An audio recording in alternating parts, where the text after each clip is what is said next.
Ladies and gentlemen, welcome in here to a Sunday morning murder church. Get the hell in here.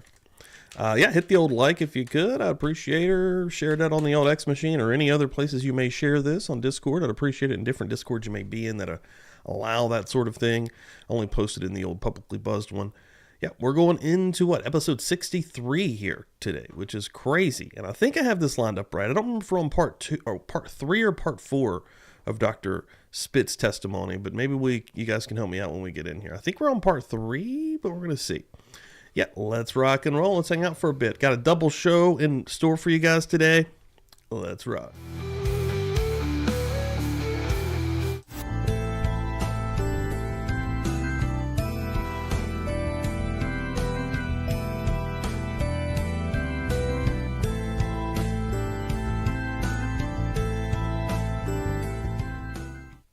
Let's rock. Hello, everybody. Good morning. Welcome in here. I'm waking up. As you can see, my eyes are still trying to adjust here. I gotta turn this light on. I don't know if it does much, but hold on. A little something back there. Pops a little bit of my stuff. I need to get another light back there to make it go a little harder. Good morning, everybody. Yeah, I cut off about, 4 or 5 inches of my beard yesterday. Pretty much the entire thing. I got tired of it. Yeah, I'll do that though. I go through spells of like letting it grow for long periods of time, and I was like, hey, you know what? I'm done with it. It's becoming a problem when I eat and when I sleep, and I have to move it around. And yeah, that might have been as long as I've ever had it though. Good morning, everybody. Dizzy Nerd coming through here. Meg P in the house. Semi Sharp in the house. CH. Yep. Hammy in here. And let me not forget the bells. Actually, yeah, and also let me set these up. Let me make sure these are working. They are. Boom. Get the bells rolling just right. Cammy Q in here this morning. Nice. Cammy, I just got you some stuff sent out in the mail. Matilda. New name. Welcome in, Matilda. Hope you have a good time in here this morning. I have a double show today, though. Today's going to be awesome. Not only do we have Murder Church, but today at 3 p.m. Eastern, the time change really fucked me and Jack up, but Jack from Never a Truer Word. Yeah, he's going to be coming over, and we're going to be talking. I don't know if anybody saw on Netflix, they just dropped a new Charles Manson documentary. It's called Chaos. It's from the book Chaos, which is amazing. If you've never read or you should check out Chaos. Chaos is actually unbelievable. So, yeah, check out Chaos. But they made a documentary on Netflix, and they didn't. I was hoping that it would be a docuseries where they just go freaking deep, but they did not. Thank you so much. Thank you, Pammy. But yeah, they did not go as deep as I was hoping that they would. So, I don't know. Tonight's not about that in particular. We'll kind of touch on some of that stuff. But yeah, Chaos is about basically, the narrative, the national narrative that was created in 69 and 70 by Vincent Bugliosi, butchering that guy's name, the prosecutor of Charles Manson, who wrote a book, Helter Skelter. Yeah, what Tom O'Neill, the writer of Chaos, found was, through 20 years of extensive research with receipts, shows a little bit of a different narrative. What we're doing today is even more different than that. There is another gentleman who thinks that there's another narrative that kind of twists a little bit into this, and his name is Nicholas Schreck. Nicholas Schreck still does stuff. He befriended Charles Manson in 1988 when he did a film called Charles Manson Superstar. He went and interviewed him at San Quentin. They hit it off, but it is a very different interview than any of the other ones that are out there in the media. Geraldo Rivera, all these different people have interviewed him, and they all take a different technique in doing so, but it's always basically directed at Manson with the murders. What Nicholas Schreck does do is he lets Manson basically do whatever the hell he wants, talk about whatever he wants, and they just kind of hang out. Now, I was interested to see exactly how someone that can do language analysis like Jack from Never a Truer Word would interpret some of this. So we're going to be going into that. We're going to be, I don't have no actually clue what's happening either. I'm going to be just as surprised as you guys. So I gave him the entire file. It's like an hour-long interview, and we're going to see what he has pulled out for us to look at. And again, he's going to analyze the language and words of Charles Manson and Nicholas Schreck. And Nicholas Schreck on his own is an interesting individual. Again, I think I mentioned this on another stream. He had married the daughter of the Church of Satan's leader, Anton LaVey. Her name is Zena. LaVey at the time. They end up getting married. And they end up running the Church of Satan during the Satanic Panic in the 80s and 90s before leaving the Church of Satan and doing their own thing, yada, yada. But it's going to be interesting, and I hope everybody comes through to check it out. I think it's going to be a good one. Let me see. Can I do one thing here? Hold on. Darken that just slightly. Get a little contrast on there. Yeah, a little saturation. But yeah, hopefully everybody comes through. I'm going to show the well, I will want to get it up here. Hold on one moment. There it is. 3 p.m. I think that's the right time frame. We were talking about it and dealing with it because, yeah, the rest of the world's time doesn't change like ours does. It does it towards the end of March. So, but yes, come back through. This is going to be a very interesting one. I'm excited for this one. I've always been interested in Charles Manson and the lore and the family. And as you guys know, I'm a huge Hollywood fan. So just those old days, man. I see a lot of people running through here right now. Kathy's in here. Hell yeah, everybody. Thank y'all so much. One thing that we do have already out the gate, ready to go once we start rocking and rolling here is a wheel. We've already got a wheel ready to go. And anybody that is not familiar, hold on. Let me actually pull this over here. Where did I put that other one? Hold on, let me grab this. Copy, paste. Boom. The book club. Join the book club. I think I got a link there in the chat. If you're not a member yet, become a member, because every Tuesday we're meeting and we're going to be discussing. It's a members only deal. You have to be a member here at Publicly Buzzed, so you get a little something extra if you are a member. But yeah, we're going to be hanging out on there Tuesday nights after the regular show, whether that's Murder Church or a regular Publicly Buzzed hang sesh. We're going to hang out there and discuss the book that we're currently reading, which the current one is The Stranger Beside Me. We're going to start out with 2 chapters, and we're going to kind of fill this thing along as we go. I think it'd be even cool to maybe even get some folks that are really involved and want to be a part of it, maybe even on for those, maybe to discuss. We'll see. We'll see how it goes. See how people feel, if they feel comfortable. But yeah. We have the first real meeting Tuesday. We had our initial meeting this last Tuesday, kind of getting set up. And I think there's like over 20 folks or something, maybe 25 that are interested. So I was real pleased with the turnout, that everybody wanted to come in and do a little reading. Again, it's to motivate me a little extra as well. I did know that. About Gisela. I think that's how you say her name. Yeah, I did know that. Yeah, one down on X, she was showing me the links to those, which is pretty cool. Bonnie Bailey, you won the wheel on Feral Friday. Get me one more shirt. I'm going to get that to me, and then we're going to give this thing a try. I've got the email. I've got the new Addy. I'm going to try it with FedEx. Bonnie Bailey, get me and again, I have a bunch of new merch and a bunch of new shirts up there. So Bonnie, if you haven't seen those, I'll show those off real quick as well before we jump in here. Of course, the new Feral Friday, my new favorite, the Conspiracy shirt. New Dandy Savage in this bad boy. Cat folks, we got a psyched out cat for Feral Friday. If you know, you know. Bunch of cool shit in there. But yeah, Bonnie Bailey, get me exactly what you want, and we'll get it going for you. Now let me get the name. I think we're on part 3 of Dr. Spitz. Now if I'm wrong, guys, let me know. It looks like the chat is over here coming. Hold on, this chat needs to wake the hell up. Son of a bitch. Let me get a refresh in here. See if that helps it out. So yeah, we're going to give this a shot. Get rocking and rolling here. Good morning. Thanks everyone for coming through. And let me make sure. I have to fix this size just a little bit. I like to get the full, as big as we can here for a visual. For the Phil Spector trial. There she is, waking up now. That's what I'm talking about. So yeah, I'll keep it on everything in the meantime. But yeah, let's keep going here. Let me get the book club off there. Boom. Boom. Let's rock and roll. I hope this is right anyways.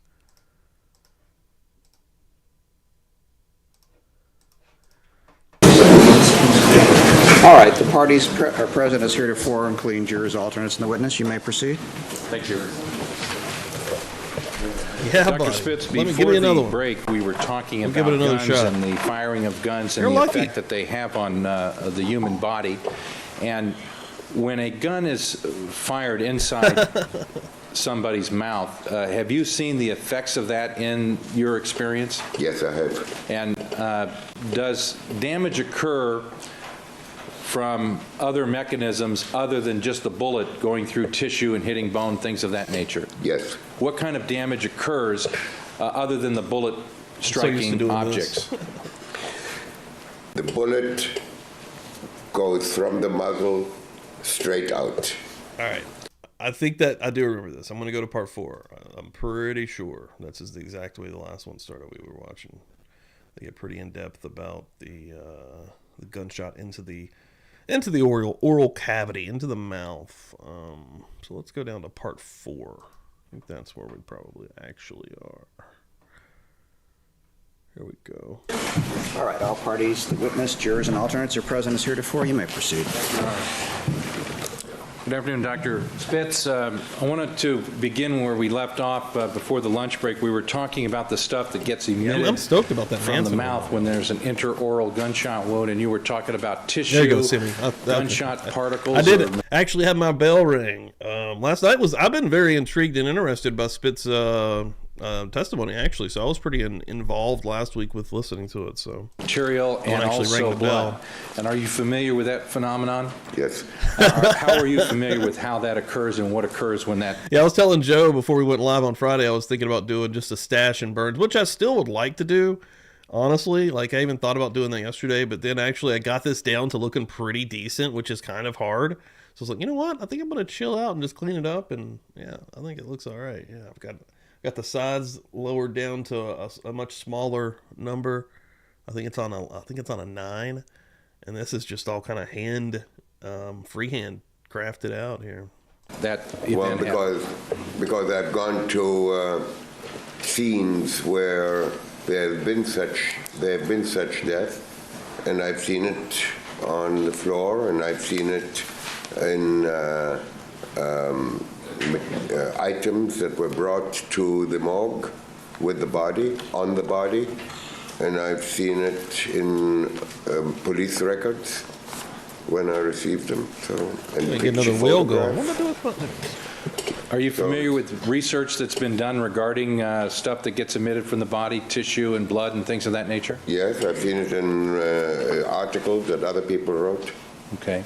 And based upon all of that, when somebody shoots themselves in the mouth, what type of materials get discharged, first of all? Well, the first thing that gets discharged from the weapon is gas. Objection. Foundation.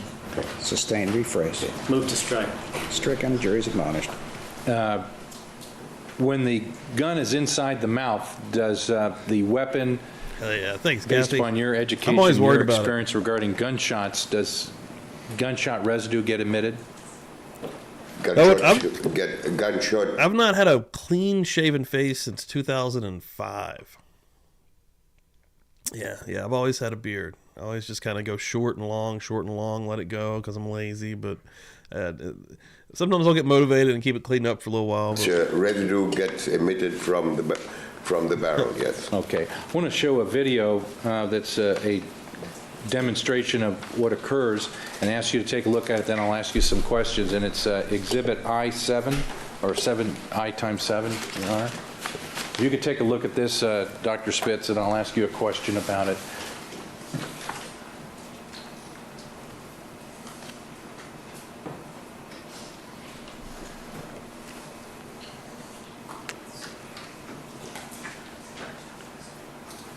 Have you seen that before, Dr. Spitz? Yes. Does that, as a demonstrative example of what happens when a gun is fired, does that fairly and accurately show what gets emitted from a gun? Yes. Objection. Foundation.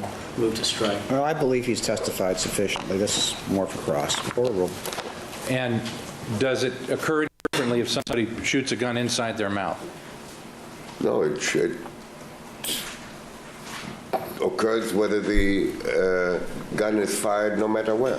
Okay, and it's just a question of where that material goes, is that true? That's exactly right. Okay, so does some of it get left in the body some way? No. Well, there may be a few particles left in the body, but most of it comes out. Okay, and how does it come out when the gun is in the mouth when it's discharged? It comes out under pressure. Does it come out from the nose and the mouth? It comes out from... Objection, foundation. I believe he has testified sufficiently to having observed enough. I think it's a matter of cross, not a matter of admissibility. The objection is overruled. And how do you know that, doctor? How do you know it comes out of the nose and the mouth? Is that based upon your experience?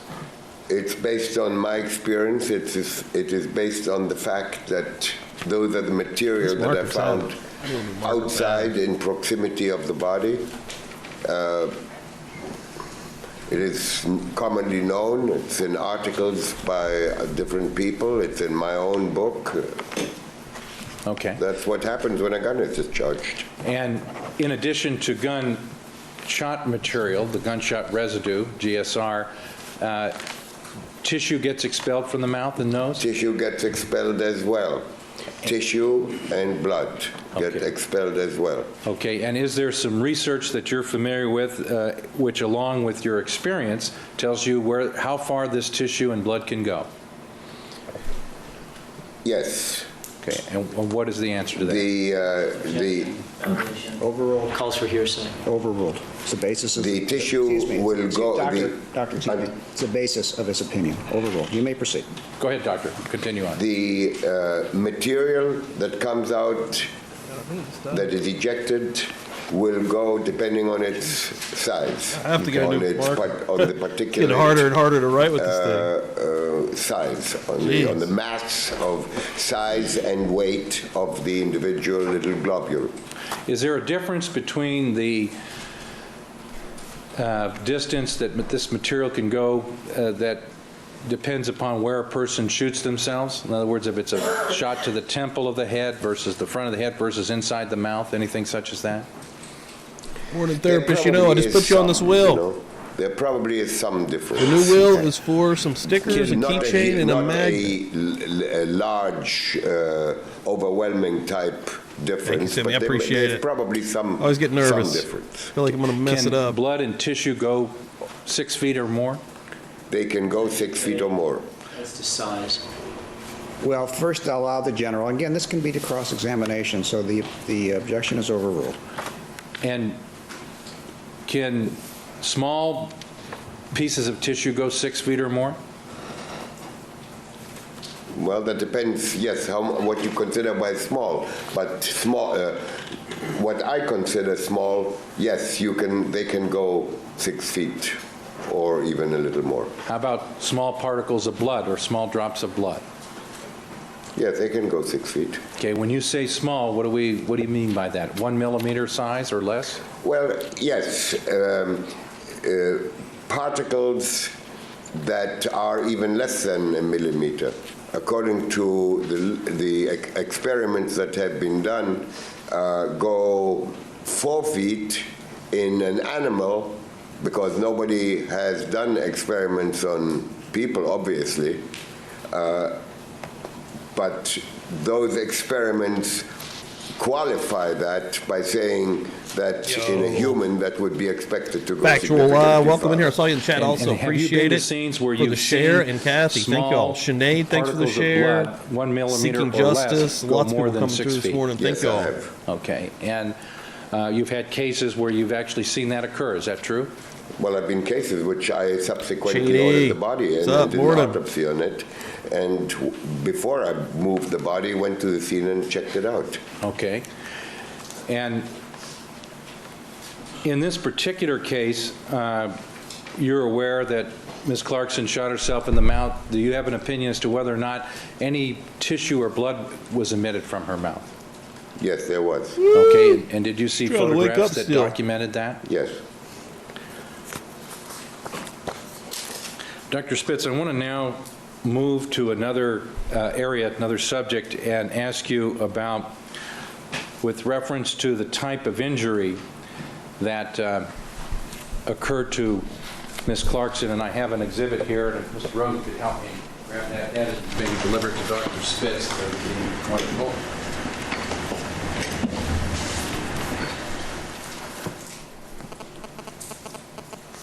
when a person is shot the way Ms. Clarkson was shot, when a person is shot the way Ms. Clarkson is shot, did she immediately suffer brain death? Yes. What does that mean when a person suffers brain death? That means that the brain, after that instant of the shooting, is no longer functional. Okay. And when a person... Oh, shit, Kathy. The beautiful Kathy coming through here. Going to show a little bit of love. Give me the loot. Give me the loot. Thank you, Kathy. She's going to start us out this morning on a new wheel, a brand new Wilski, for another set of goodies here from Publicly Buzzed, quite frankly. So I'm going to go ahead and get you on here, Kathy. Sending through a 420 holla through the Venmo machine. Hell yes, appreciate it. She says, would love to win some maggots and stickers. Yeah. Oh, yeah. Talking about, baby. Hell yeah, Kathy. It means that person becomes unresponsive. You're also on this one I'm spilling today, essentially so chances never end now. dead as it Got it, relates to the brain, Phil popping but out on us. the heart Phil is still Spector, working, the ghoul. and respiration is also likely to be still functional for a short period. Okay. Now, is there a difference in time between brain dead and total death where basically all functions? Well, there is brain death and there is somatic death. Somatic death from the word soma, which means in, I think, Greek, hopefully it's not Latin, One or the other. which means the body. Okay. And when somebody is, let's say, if somebody takes a gun and shoots themselves in the head, let's say through the temple with a high caliber weapon, are they brain dead when that happens? Yes. That's one of the best shirts, man. Miss Clarkson, when she shot herself in the mouth The outer and the church bullet kitty. went through and transected her spine, was Kitty she brain priest. dead? She was brain dead just as much as the person who shoots himself in the temple. Okay. Now, I've got an exhibit here that we have. You've seen this before, and I'll hold it up, Doctor. You've seen this before, this head that shows a path through the mouth. Yes. Does this correctly show the path of the bullet that Miss Clarkson, that her wounds describe? In other words, this shows the path of the bullet through her mouth? Yes. And when that happened, was she brain dead? Yes. And once she was brain dead, was she able to move? No, she was not able to want to move, but her body would make movements. Okay, how do you know that the body can still move around even though somebody is brain dead? In other words, what do you know that tells us that that's true or not? Well, first of all, we know that as soon as the body is brain dead, all the musculature, all the muscles in the body go limp.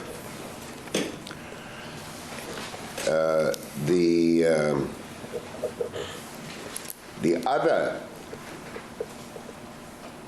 knowledge we derive from individual cases where we have been able to observe it firsthand. Okay. And I have seen strange situations where people committed suicide in front of a camera.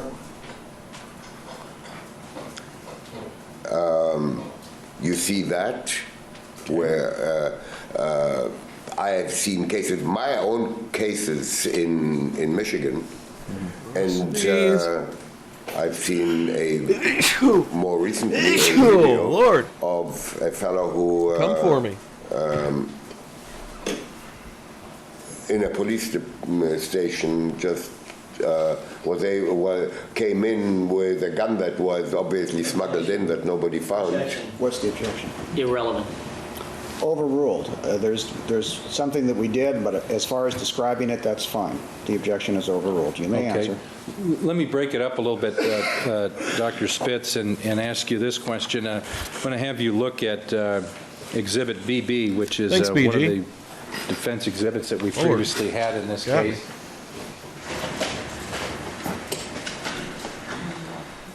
See that picture there? Yes. Based upon your understanding of the autopsy, the manner in which Ms. Clarkson shot herself, was the way that she's pictured here in Exhibit BB, is that the position she was in when she pulled the trigger? No. Okay, why do you say that? If you look at this picture more in a close-up, as I have, you will see that the dress, there you go, this part of the dress. If you look at the picture as a picture, not in on the wall like here, you will see that this area here is all ruffled. Okay. Is all bunched up.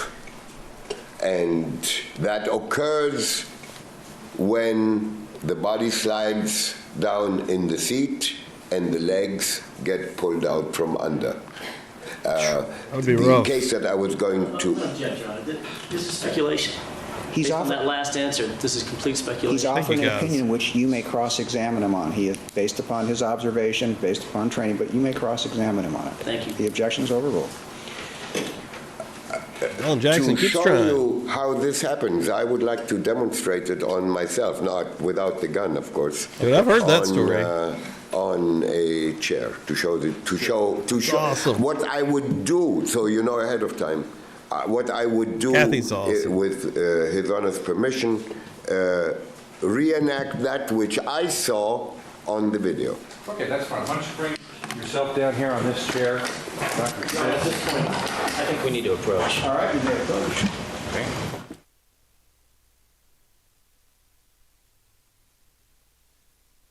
Go through exactly what happened in that other incident with us, but we're going to be able to ask your opinion about what happened in this particular case, so when we get to that.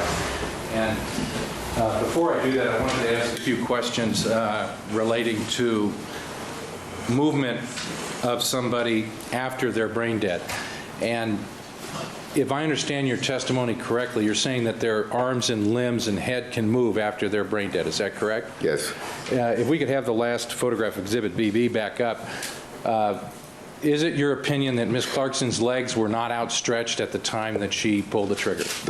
That's my opinion. Okay, and is that based upon your understanding of how people move after death and your case experience relating to that subject?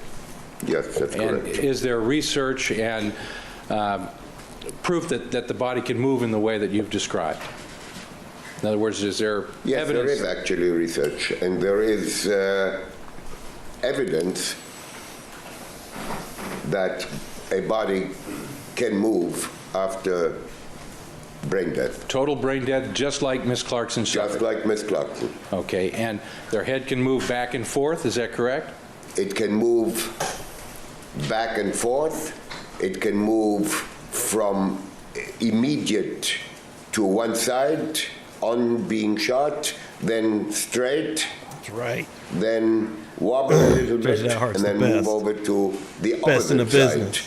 While the arm is, either arm moves down, falls by the side of the body, that same arm first being up, then coming down, and the legs coming out from under the body. Okay, so that's not something that would be unusual when somebody receives an injury such as Ms. Clarkson? That's correct. Okay.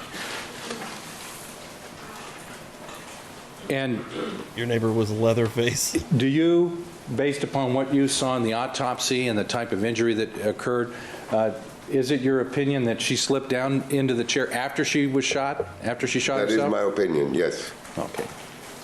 And what is the basis of that opinion? If you could kind of just in general explain that to the jury in your own words. Well, I understand that there was no blood spatter found on her shoes or on her lower legs, Okay. and but there was blood spatter found On her skirt? on her skirt. Okay. So The legs must have been somewhere else at that time. Okay, and you know that those type of movements can occur? Well, as I stated, yes. Okay. Now, Dr. Spitz, how long can these movements occur? Can they occur 10 seconds, 15 seconds, 25 seconds, or do you know? What I know is 29 seconds. Okay. And has that been documented before? That has been documented. Okay. Now, I want to move... Not only it is available, it is something that is indisputable. You can actually measure the time. What? This is non-responsive at this point. Oh, he's still responsive overrule. All right, Dr. Spitz, I now want to move to a Just Dart's related like, area. calm down, you'll regarding get your brain death shot, and whether or not Jackson. somebody can take an additional breath or breaths after they're dead and breathe in air, expirate air, spit out blood. I want to talk about that subject a little bit. And my question is that when somebody suffers a brain injury death, such as one that Ms. Clarkson suffered when she put the gun in her mouth and shot herself, could she... Counsel's statements to that effect. That is the ultimate decision for the jurors. That is sustained. It is no different than when prosecution witnesses have opined that it is murder. It's the same thing.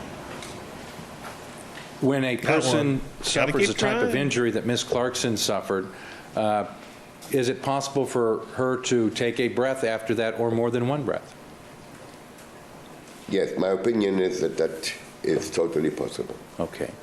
Now, is there a way that you can take it from the realm of possibility and look at something physical within the body during the autopsy that is evaluated that might tell you whether a person took a breath versus didn't take a breath? In other words, is there something that can document that at the autopsy?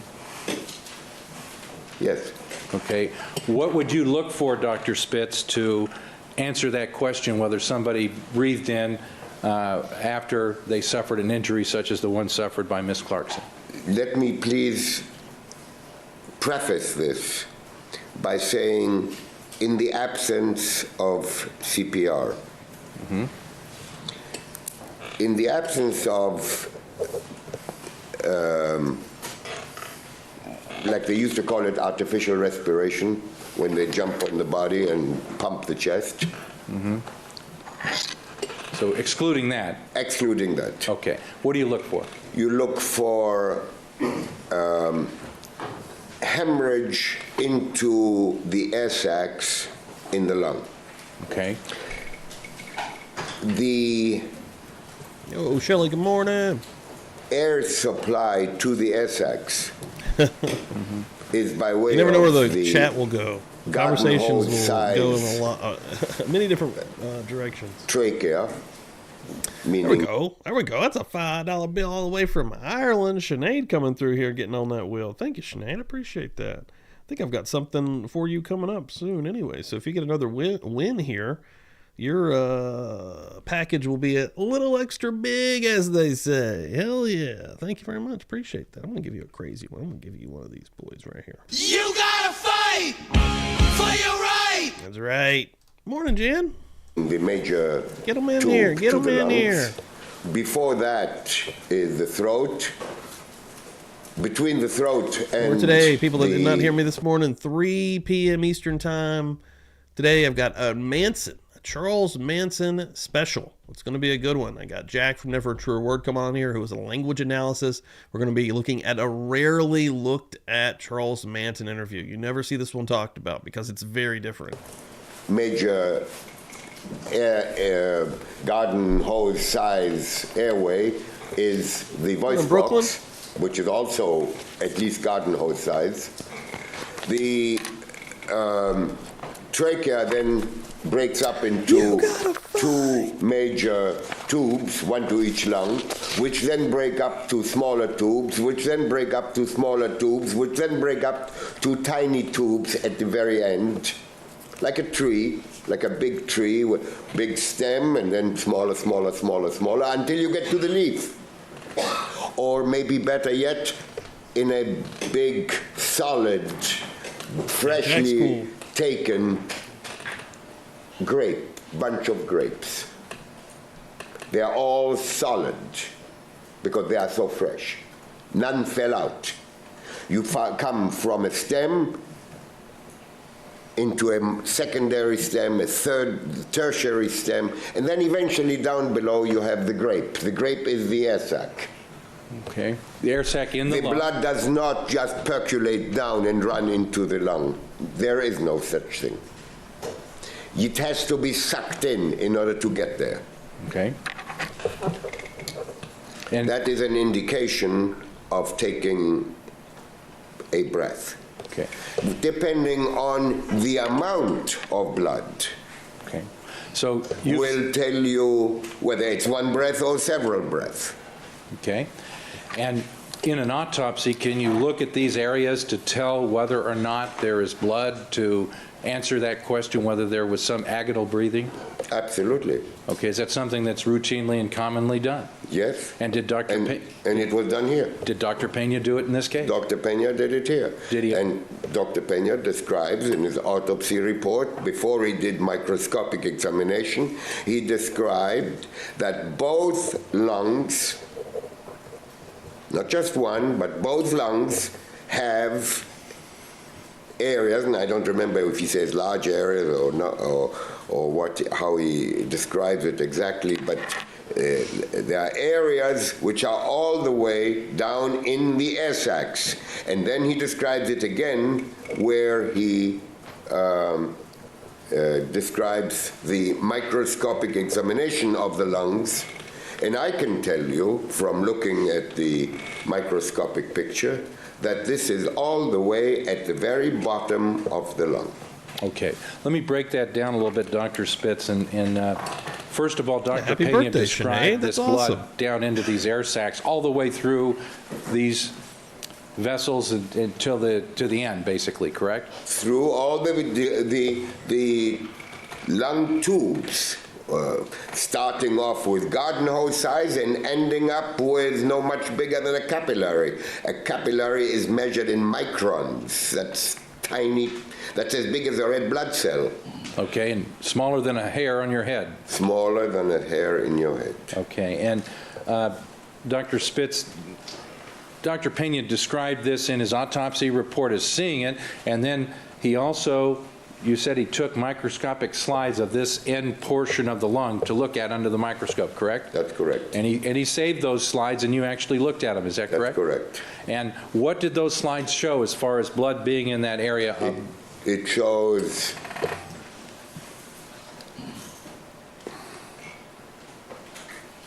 well, what I call large areas, because there are large areas, in microscopically there are large areas where the blood stuffs, not just a few little red cells, the blood stuffs the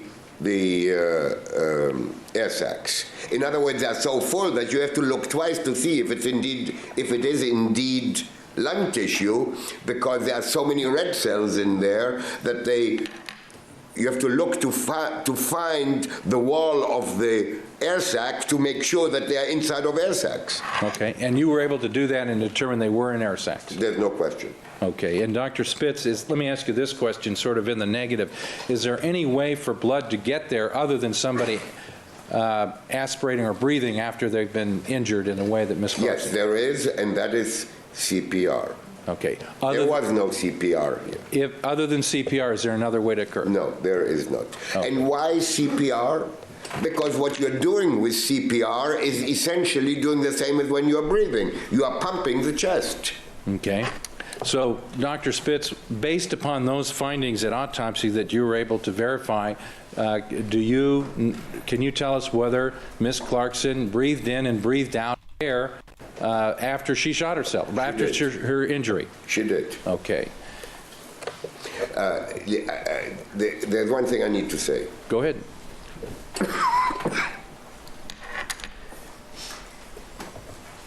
Breathing in is an active process. Mm-hmm. Breathing out is a passive process. If you breathe in, you will breathe out. The air just doesn't stay in there. so that, yes, she breathed out. Oh, she said it was her mom's She breathed birthday? in. Well, I'm happy sorry. birthday to her mom. She breathed in, but she also I was looking in breathed chat out. and I couldn't even find where she said that. Now, you knew she breathed in because the blood actually went to these remote areas of her lungs in Correct. both lungs. Okay, and by intuition, Somebody's you know birthday. that had Happy to come out birthday. again, correct? Well, it's more than intuition. Okay. In any event, do you know how many times she could have breathed after her injury? You know, I don't. But at the same time as I tell you I don't, I want to say one time or two times is not going to produce that amount of blood in the lungs. Both lungs are involved.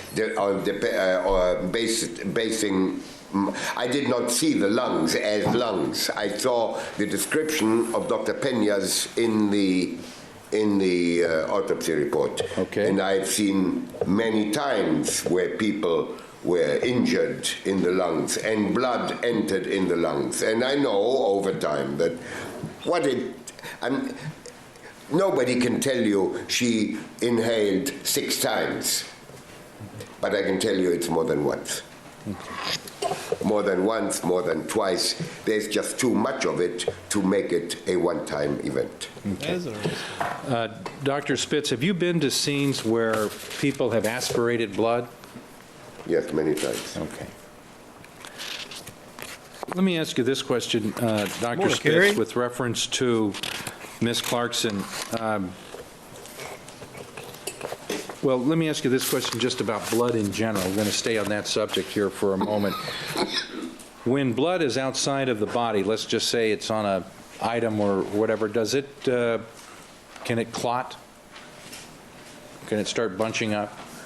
Well, yes. Okay, and is there, just whole blood, if it, somehow we took it in a test tube and we put it out and we didn't have any preservative on it, would it clot in a certain amount of time? Well, if you put blood in a test tube, it will start clotting in about 2 minutes, 2 to 3 minutes. Would start clotting?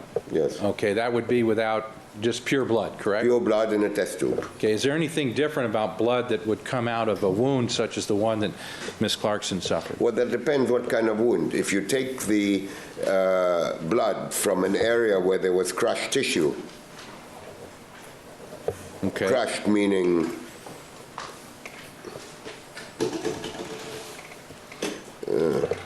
broken up, like if I pound tissue, it breaks up into its elements. Then the juices from the tissue will enter the blood and the blood will clot faster. If you take brain tissue and you mix with it, blood will clot faster. These are self-protective mechanisms that we possess to keep the species going. Okay. How about spinal tissue? Spinal tissue is it's the same as brain tissue. Okay, and so, Spinal tissue, cerebral spinal fluid, that is the fluid that washes around the brain and is within the brain and is around the spinal cord and within the spinal canal. okay, if that type of material came out with the blood, would that affect the time that it would take the blood to clot? Then the blood would clot faster.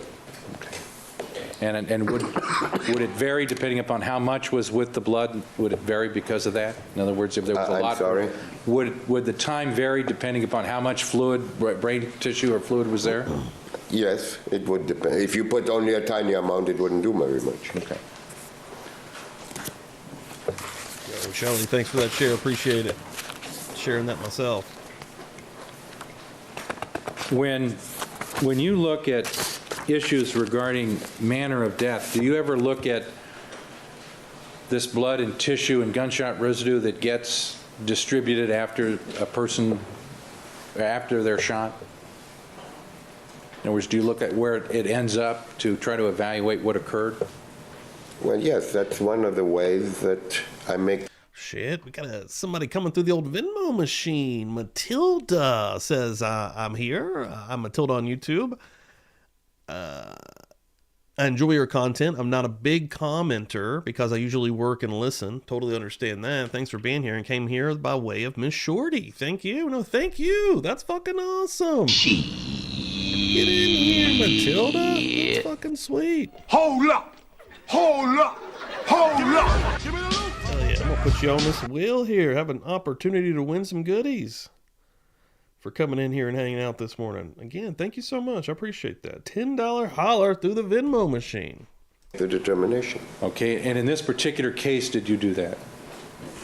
In this case, I did that too. Okay, and what was it about where the blood and tissue and gunshot residue was located that helped you come to a conclusion in this particular case, Dr. Spitz? There is a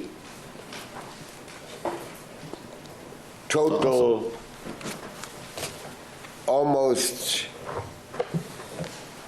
considering the two people that are involved here, there is an almost overwhelming amount of material, blood, and other evidence available on the deceased as opposed to the other person.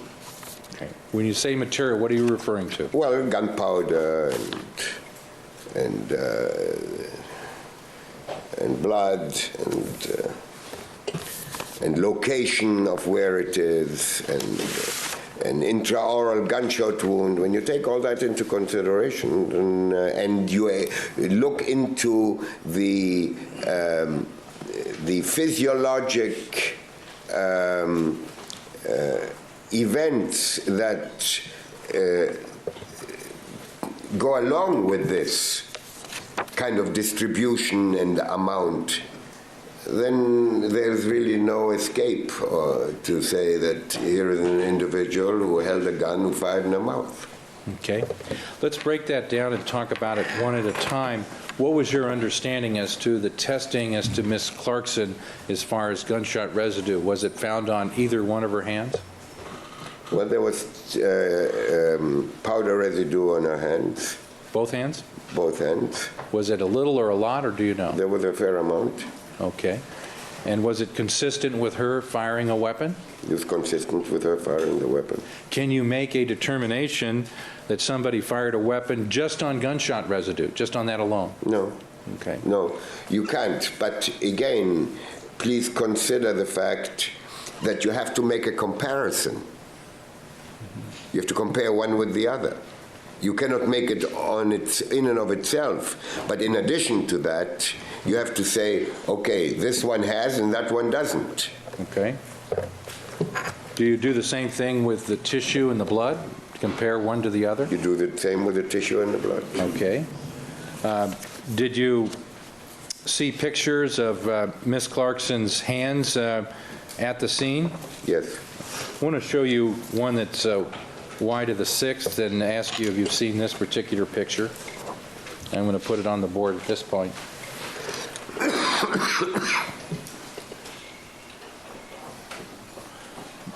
Do you see this photograph here of what purports to be Miss Clarkson's hand, awesome. one of her hands? Really appreciate that. Yes, I think it's the left hand with a blood spatter by the web of the thumb. Okay, did you also review a I didn't go up criminalist there and make report any from coffee the this coroner's morning. office here in Los Angeles County, I'm kind wherein of tired.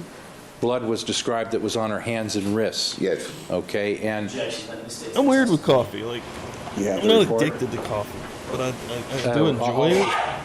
But I don't like usually even finish when I do make maybe it. I chose the wrong words to use. The objection is sustained. Did you review a report of a Jamie Lintemoot regarding blood on the backs of the hands and the wrists of Miss Clarkson? Yes. Misstates the testimony. She indicated it was the back of the wrists. Okay. All right. Oh shit! I believe it was her hands. Matilda was Why don't doing you her give me the- merch. Why don't you give me the report, and then I could actually That vote is on it. fire, dude. No, that's really, really well done stuff. I think it was the testimony. It just says Incredible. left and right wrists. And that's what my objection But her was. testimony,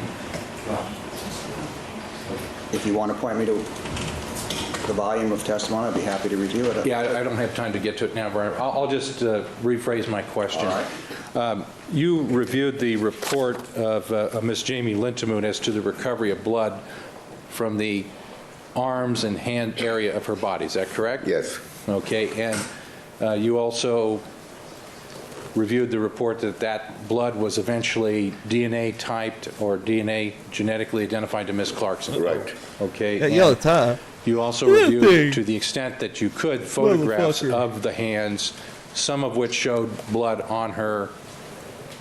For example, this particular exhibit on her hand I or should back. put a little it tile on the ghoul down Okay. there. In this particular photograph, you see one blood that's sort of at the web of her hand, back of hand, is that correct? That's correct. And then you see some blood sort of behind her thumb that looks a little different than the one that's at the web of her hand, correct? That looks like a wipe.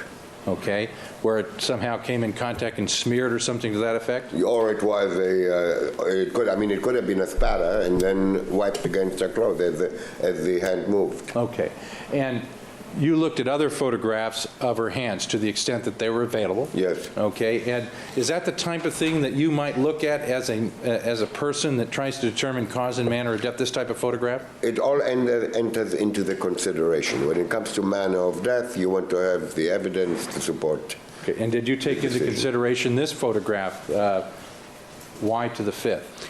As one item. Okay, and is there anything about the blood spatter that's depicted at the end of the web of her hand here that was significant to you in trying to understand what happened here? Yes, it was significant to me. Okay, why was it significant to you? If you could explain that to the jury. Because she would be it would have been nice to have a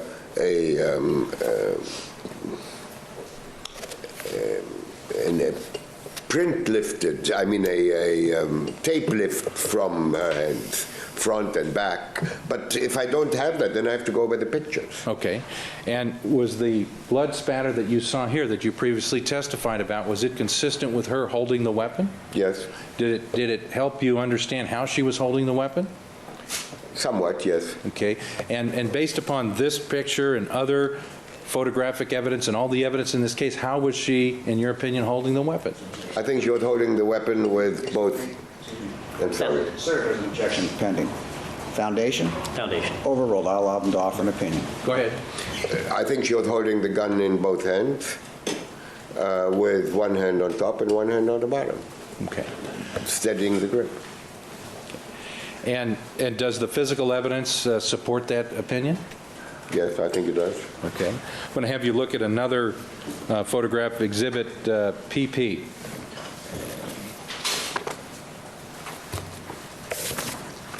You recognize when this comes up, this photograph here?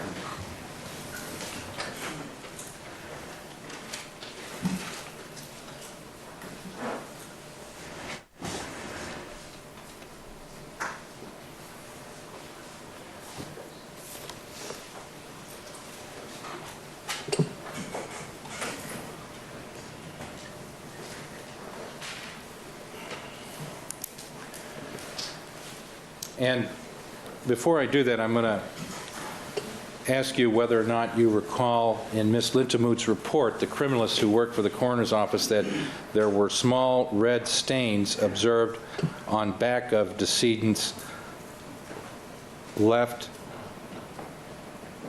and right wrists. Did you note that in the report? Yes, I'm aware of that.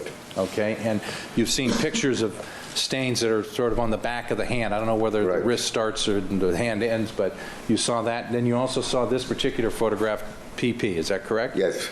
And is there anything that you felt was significant about this, what's shown in this photograph, that helped you understand what happened with reference to Lana Clarkson? Well, what this picture shows is the fact that a sliver of the acrylic, what looks like, because the underlying nail, her own nail, is intact. So I suspect that and it was identified by, I think, the crime lab as acrylic covering on the fingernail, on the thumbnail. And a sliver of this is broken off with sharp edges. Okay, irregular edges? No, with sharp edges. Sharp edges, okay. In your work that you've done as a forensic pathologist, have you ever seen this type of acrylic nail material before? I've seen that, yes. Okay, and is it the type of thing that you glue on or paint on or brush on? Well, most of it nowadays, I think, is painted on. Okay, in other words, it's kind of brushed on and built It's up? brushed on, clear, or maybe not clear, but it ends up being clear, and it then is filed out to make the nail. It hardens. I'm talking about coffee. I kind of want to make coffee. And then it's filed to suit the shape. Dr. Spitz, your understanding of this, I take it, is from your casework that you've done in the past, correct? Yes. Okay, you don't go get your nails done, I would suspect, right? Not this week. Hey, don't you go assuming what I do and don't Dr. do in Spitz, my free time. in your experience, when Lord. people How about shoot that, themselves, bud? do they ever damage this type of material? Yes, they can damage this type of material. They can damage their own fingernail. They can even damage the skin. And have you And I've seen all three of them. I've seen bruises on the finger. I've seen fingernails broken. I've seen thumbnails broken, and I've seen thumbnails, not artificial thumb. And I've seen Yeah, this got down in artificial 2022, dude. thumb- Like 95 or thumbnails something when I broken looked as that well. up. And these are in crazy. self-inflicted In wounds? self-inflicted gunshot wounds. Okay, and what's the mechanism that occurs on? Well, if you're going to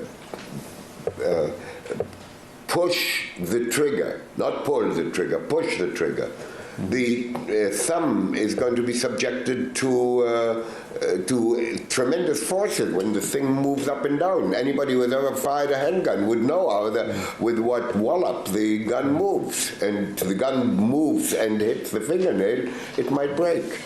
Okay. There's, I don't know how much elasticity there is to this fingernail, but there's bound to be. I think that's what makes the Morning, Debbie. fingernail, Welcome in. the artificial fingernail, to have broken while the nail underneath is not broken, because our nails have certain elasticity, which the artificial nail probably does not have. Okay. Now, Dr. Spitz, in your experience, have you ever encountered situations where somebody fires a gun and their fingers or their nails are close to the muzzle of the gun where the bullet comes out? Yes, I've seen that too. Okay, and is there something that you look for to try to make a determination as to whether that occurred in a given case? Well, if the finger is held in proximity of the muzzle, and some people hold the muzzle to steady the weapon in that fashion. Mm-hmm. And you're gripping your hand. And you're gripping it, but some of the hand is still in the front and will be subjected to smoke and gunpowder that comes from the muzzle, or from the muzzle, from the cylinder flame, around the cylinder where there's a flame. And there is flame and smoke. Some of it comes out of the cylinder. And then you have a fracture, which is He was from Poland. not Born in 1926. as sharp as this is. Plus you have gunpowder residue and dirt from it ingrained in the tissue, in the skin. Is there any evidence? It says, given the growing anti-Semitism in Germany, his family fled when he was a child.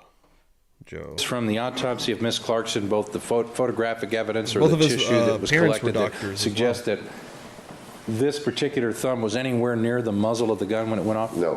Why is that? Well, because there's no evidence to it. Okay. There's nothing. This looks like a You looked fingernail that crazy. never seen a flame.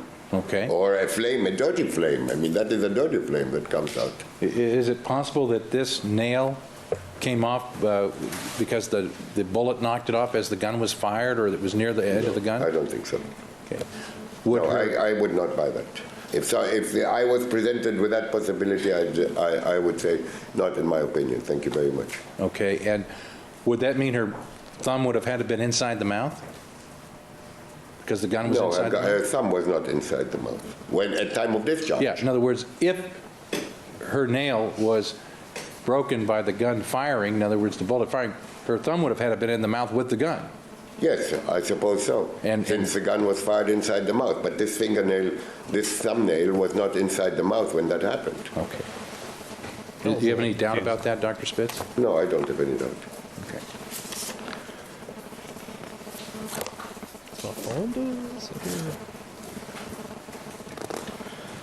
I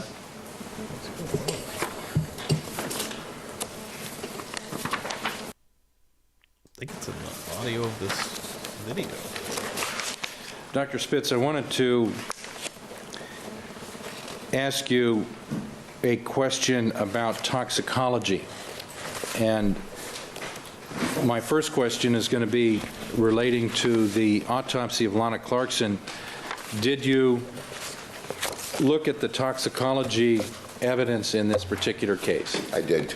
Okay, and would they be the results of the testing that was done on her blood and her bile that was done after autopsy?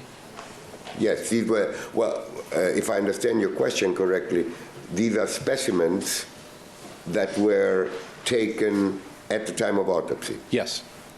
Yes. You looked at the fact that they were taken, the fact that they were tested, is that correct? Yes, they were taken at the time of autopsy. They were submitted to the laboratory, and the laboratory tested them. Okay.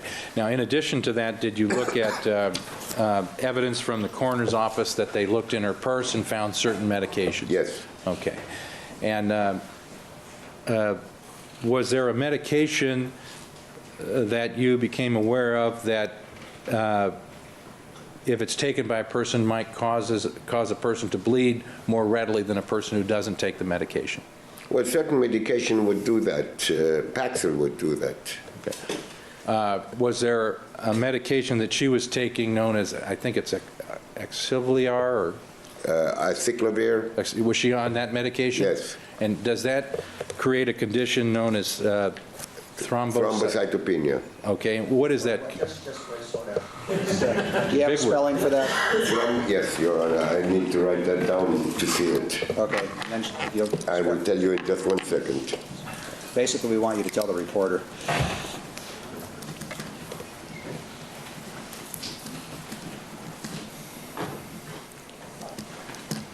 THRO, MDO, CYTO, PENIA. Oh, the normal spelling, okay. Thank you, you may proceed. Okay, And what that means is that there is a reduced number of thrombocytes, which are the elements in the blood that are intimately involved with the clotting mechanism. Okay, and so if a medication causes that, then a person might spontaneously bleed without necessarily being subjected to a traumatic force. Is that correct? Well, they may do that, yes. Right. They may also bleed longer from any type of opportunity and do what's specifically annoying, and like people who take 81 milligrams of aspirin a day. That's so common. Lots of people do that. Mm-hmm. I used to do that too, and then every time I hit a piece of furniture, as I walked by, I had a big bruise. Okay. And so I stopped taking it eventually. People thought I always fight with my wife. Okay. Dr. Spitz, and it was your understanding that Ms. Clarkson for a number of years was on this medication? Yes. Okay. Let me ask you this question. Did you look at her medical records to understand basically what her medical history was? Yes, I know she had. Just want to know if you looked Yes, at the I do. records. Okay. And were you able to look at the findings that were done at the autopsy to see whether or not there were any effects of any types of drugs or things that she was taking on her body At the time that she died. at the time she died? Well, she had some alcohol. She had a 0.12 alcohol percent, and she had 0.07 microgram per ml of Vicodin, Okay. And which is like hydrocodone.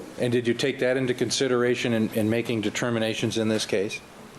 Yes, I did, actually. Okay. And was there some testing of her bile that also showed some Vicodin in that? Yes, And- which it takes a little longer for the Vicodin to enter the bile, because the bile is made by the liver, and the liver then eventually the liver makes the bile, and the Vicodin goes into the liver, and then the liver, making the bile, stores just it the in regular, gallbladder, and it waits there mid-morning until the laugh body session, requires the court here. gallbladder to provide the bile to the gut for digestion.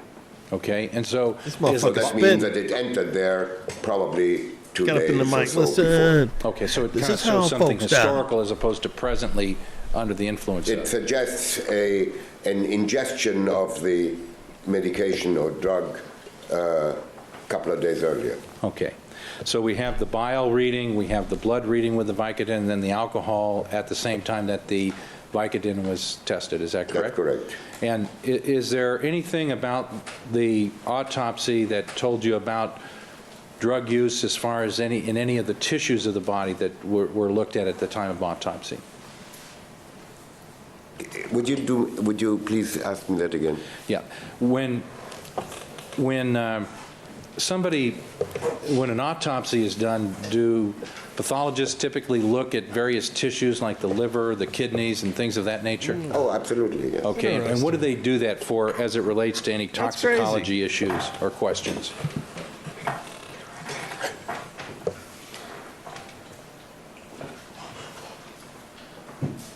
Certain organs, predominantly the liver, has a tendency to show a particular type of inflammation in certain areas of the liver and not in others, which goes along with prolonged drug abuse. Okay. That's really all that I can say. Okay, I and cannot tell you specifically which drug, and I cannot tell you how long, but I can tell you that certain drugs, such as opiates, are more likely than others to do this.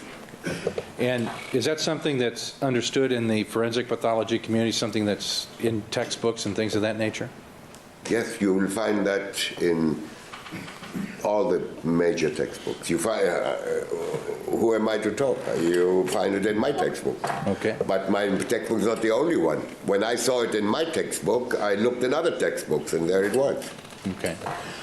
Did you look at whether or not those changes in the liver were present or absent as far as Ms. Clarkson was concerned? Yes, they were there. They were described as slight, but they were there. Okay, and you looked at the slides also? I looked at the slide and saw the same thing that he described, that Dr. Pena described. And what did Dr. Pena describe?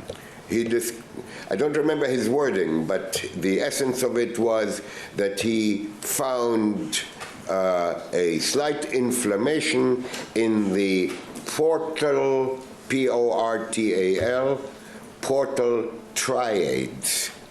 Let me spell that for you. Okay. Now, you mentioned, For the reporter. okay, Thank you. T-R-I-A-D-S. Thank you. He's trying to help out the reporter. now, if I understand your testimony, these types of changes that you observed sometimes occur in opiates. What would be the type of, what are you talking about when you mention that? Overruled. He may answer. You said opiates. No, not just opiates. Okay. It's predominantly in opiates, but Okay. it's in other drugs too. Okay, so you really can't pin it down to the... I cannot pin it down. Are these something different than prescription drugs? Or can you say? Well, you know, today there's a fine line between Calls for speculation at this point. At this point, he may be able to answer. I want to hear his answer. If you want to make a motion to strike afterwards, you may. Go ahead and answer, Doctor. The consensus is in my profession that this occurs with drugs of abuse. But I cannot tell you which drug is abused. Now, it doesn't occur with all drugs. You can take aspirin all your life and it won't happen. But I cannot tell you whether it can happen with abuse of, say, since she had Vicodin in her system. It may happen with long time use of Vicodin. It may happen with certain other, this type of drug. Okay, so you just can't get more specific, but No. can you say that it's a chronic condition? In other words, it just doesn't happen with occasional use? This does not happen with, no, absolutely not. Okay. And that was a physical finding at autopsy, is that correct? That was a finding that Dr. Pena made, and I saw it in a microscope, and I turned to the autopsy report, and I found it confirmed. Okay.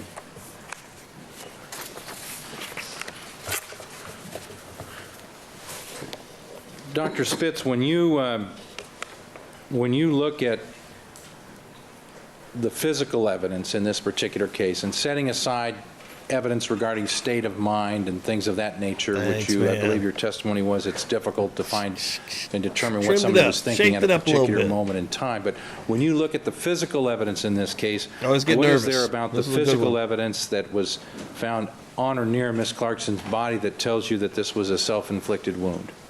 Well, you might as well start off with the intraoral gunshot wound. That's the first physical evidence. Yeah, the Okay. second's not on the court First TV, physical man. evidence that she had a But gunshot dear God, wound in the mouth, if we which, did that, it'd be a while.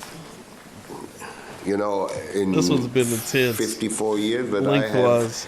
been working, if you ask me how many of these were homicidal intraoral gunshot wounds, I would have to answer you, sir, I'm sorry, but I cannot name one. So, I just don't remember a single one. Okay. And it's not like I have a terrible memory. Yeah, I know I'm old, but I still have a very good memory. okay. So in your experience, intraoral gunshot wounds typically are self-inflicted, is that correct? You don't know of any that... Typically, they are self-inflicted, Okay, yes. that's your experience. And is that your experience both in actually doing the hands-on autopsy as well as supervising the autopsies that you described? Yes. Okay. And are you generally familiar with the research that's been done regarding self-inflicted inside-the-mouth gunshot wounds that's been published? Yes, I have, I subscribe to the pertinent American journals. There are two of them.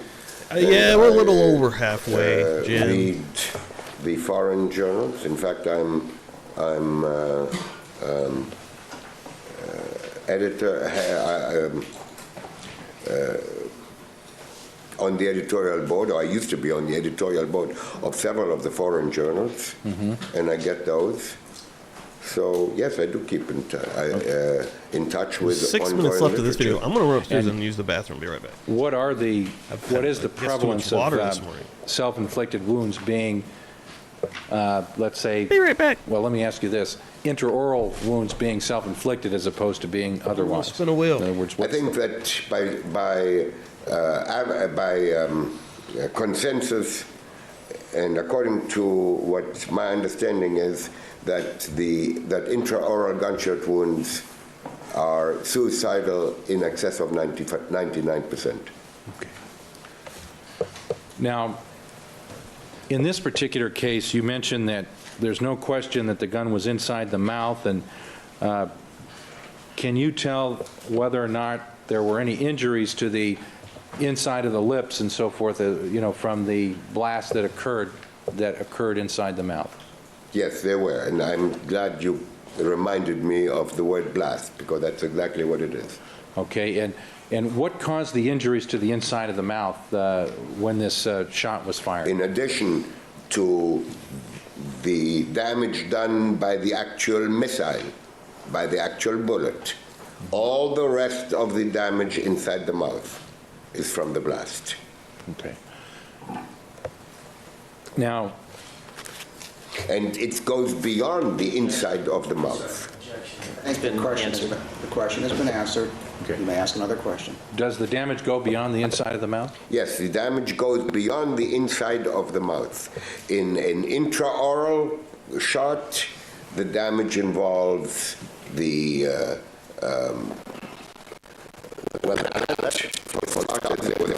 Okay, that's the top of the mouth. that is the bony part right in between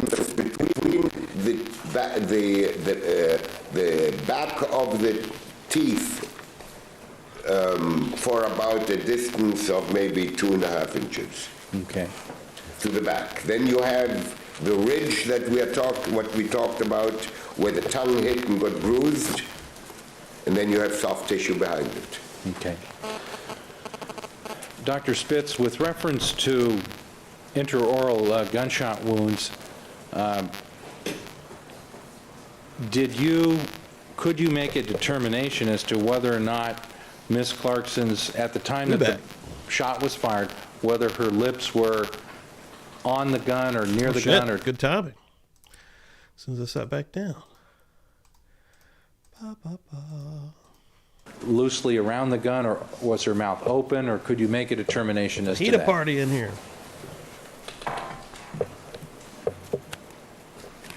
I think her lips were neither shut tight around the muzzle, around the barrel, I mean, nor was the mouth wide open. Okay. And why do you make that statement? What tells you that? Morning, Michelle. Because the total amount of gunpowder that emanated is not that huge. The total amount of blood that emanated is not that huge either.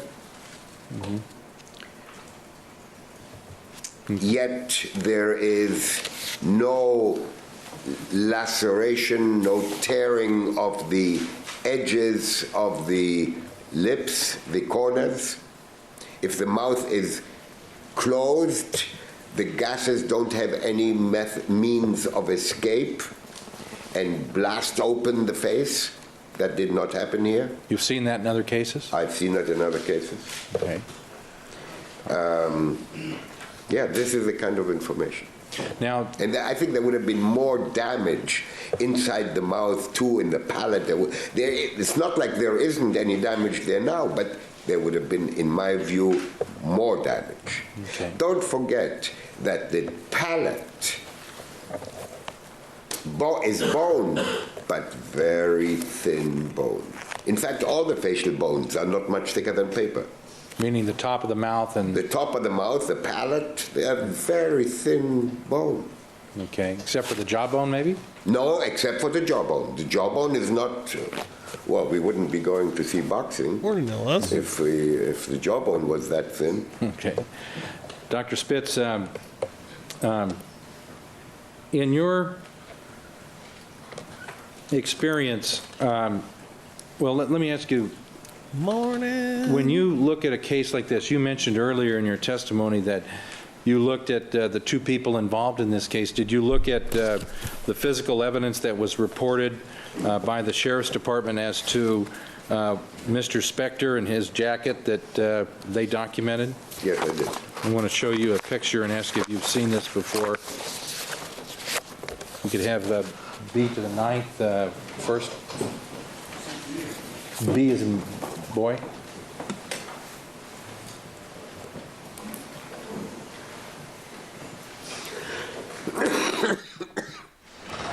Got a bad cough.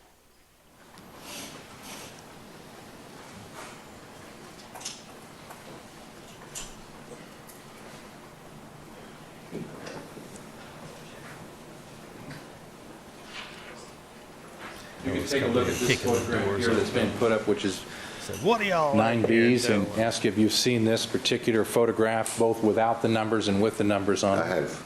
Okay, was it part of the investigation that was done first by the Sheriff's Department as well as some other experts? Yes, I have. I've seen this. Okay, and you looked at the various reports regarding this particular jacket? Yes. Okay, and did you take into consideration as to whether or not there were any blood spatters on the right and left sleeves of Mr. Spector's jacket? Yes, if you turn it around, you'll see that there is some on the bottom part of the sleeves. Okay, now looking at, we'll get to the next exhibit, which is Z to the 8th. You could put that one up. Yes. Okay, and was it your understanding that there was one spatter on his right sleeve at where it says 19-8? Was that your understanding?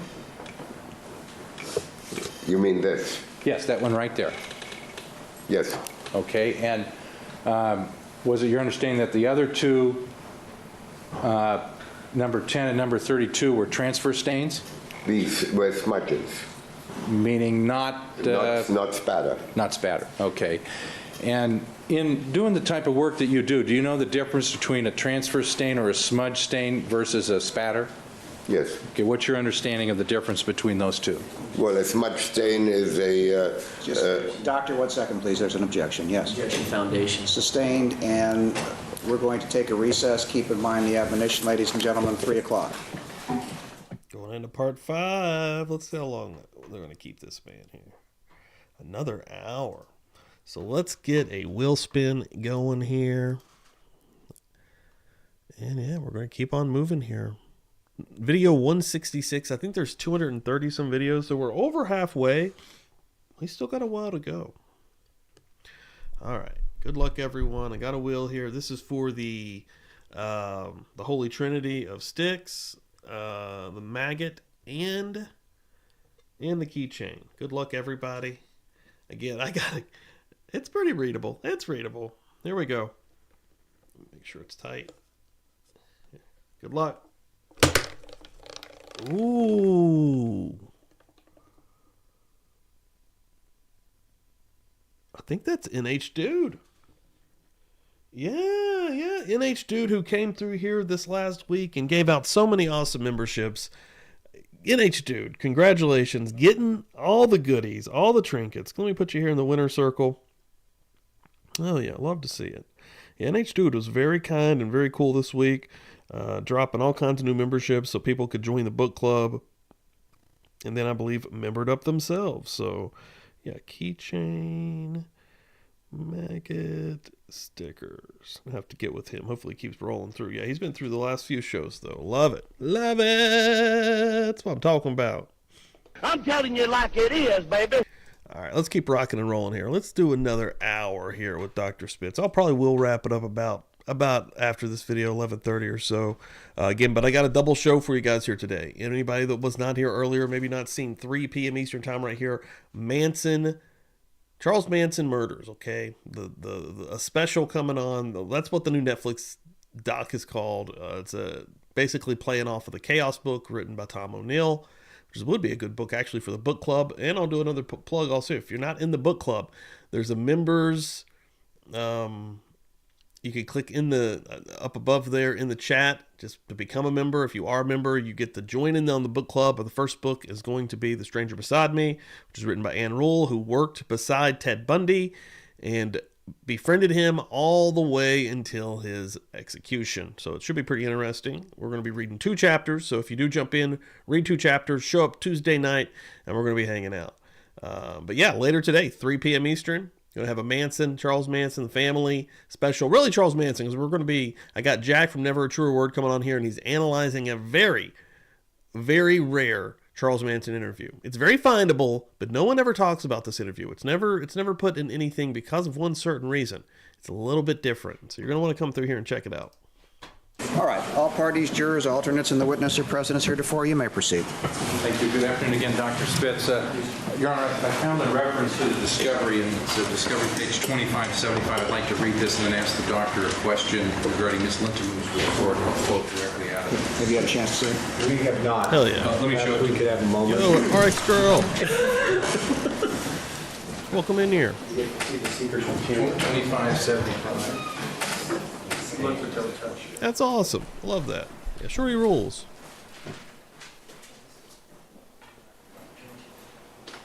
Let me ask you this question, Dr. Spitz. Did you, in reviewing hell yeah, Michelle. Dr. That's what I'm talking Jamie about. Lechemuth, the criminalist report, did you review this portion where she states that small red stains were also observed on both the decedent's hands and wrists? Yes.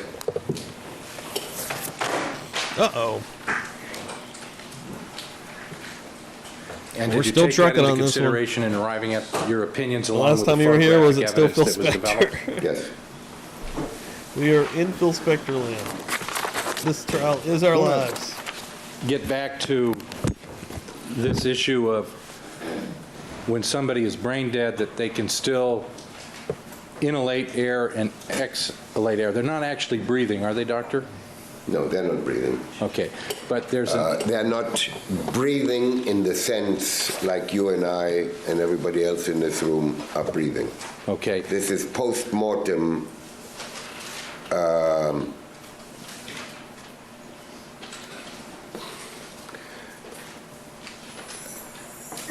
reflex kind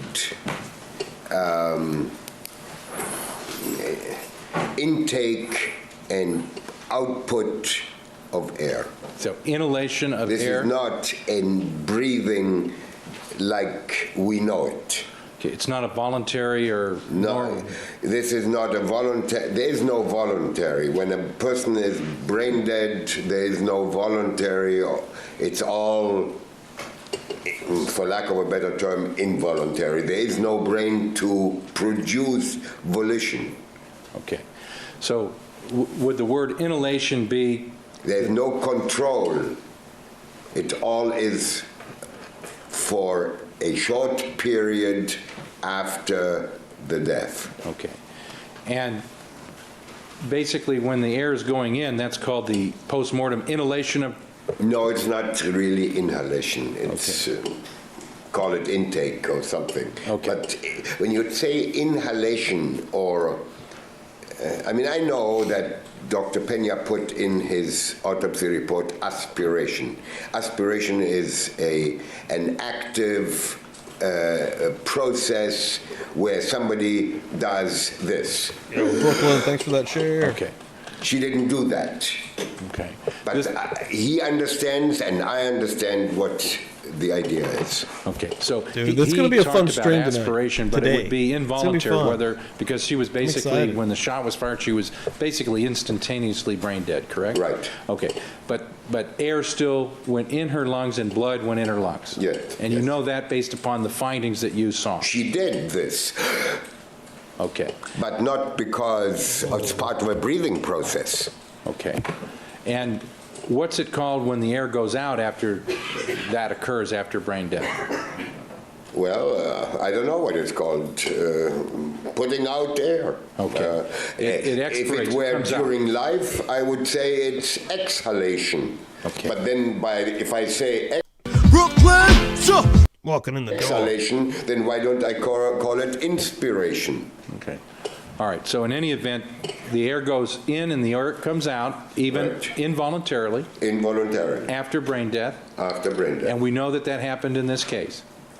Yes. And if there was blood in the mouth, would that blood get broken up and emitted out of her mouth from that process? Live shot of Phil. If Hey, it's the same tie. I think it's the same yellow ties he's wearing here in our lower air third. is taken in, it's bound to come out. And as I said, lips are partially, and they lose the muscles in the cheek. I don't know, they say that there are, 13 muscles that control smiling and, I don't know, 64 that control being sad, and it's easier to be smiling or something like that. But it's not that what I'm referring to. What I'm saying is there are muscles in the cheek. The muscles in the cheek go limp, like all the muscles in the body, for a short period. And later on, they become rigid. But Okay. that's not for a while. and the lips lose their rigidity too. They lose their tone as well. And now they are halfway together. And when she puts the air out that came in, because it has to come out, it can't stay in there. Mm-hmm. So it goes something like that. And basically, any blood that's in the mouth can be expelled. Is that correct? Well, if there's blood in the mouth, as there probably would be, and when you have, the heart continues to work for a while. Mm-hmm. We all know that. Yeah, we both why do we know that? We have Duty is, bro. We have the artery that spurt blood. Okay. So the blood, there would be about blood in the soul mouth, massage. sure. Okay. Dr. Spitz, with reference to the type of injury that Ms. Clarkson had, it went through what area of the spine? It went through the upper cervical spine. The report says You're right. He looks weird. between C1, at the level of C1 and C2. C1 and C2 is the first cervical, the first vertebra of the neck, and the second vertebra of the neck by the skull, high up, because it goes from 1 to 7. And in one other area, it says that it's at the cervico-medullary junction, which is on the upper level of the first vertebra, where it connects with the medulla. Okay. That But part it's of below. The medulla is not described as being injured. Okay. Now, Dr. Spitz, when a person is brain dead, if they're brain dead by some other mechanism, do their reflexes and electrical impulses, are they the same regardless of you're brain dead because of injury to the spine versus to the brain itself? The interesting thing is that the inspiratory center, we have centers in the brain. Mm-hmm. A special center for intake of air, another center for temperature control, another center for this, for that. Everything has or most things have a center in the brain that controls it. Mm-hmm. Heartbeat is controlled in the brain. The center that controls the intake of air is situated in the medulla. The medulla is a little bit higher than this gunshot. Mm-hmm. The center in the medulla will work for a while, emitting impulses, even after brain death.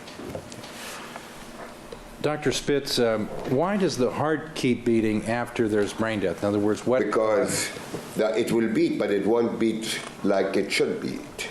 But it will beat. It will beat, and it creates a blood pressure even.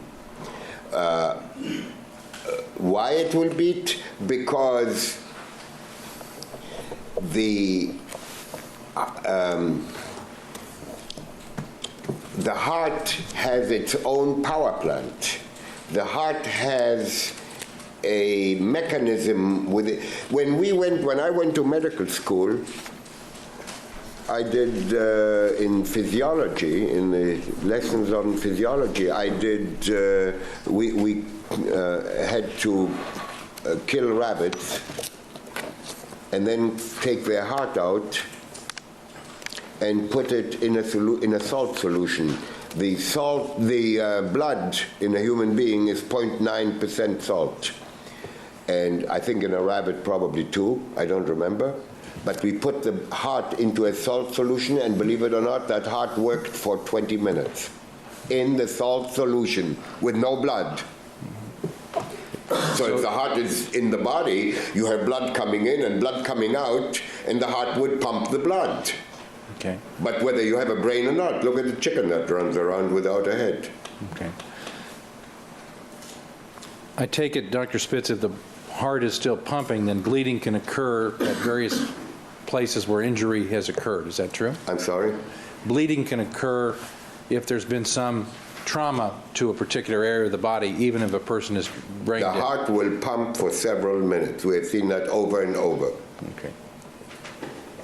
Is that well documented in the medical literature? That the heart will beat for a while? Yes. I would assume it has, and if it isn't, I would be very surprised.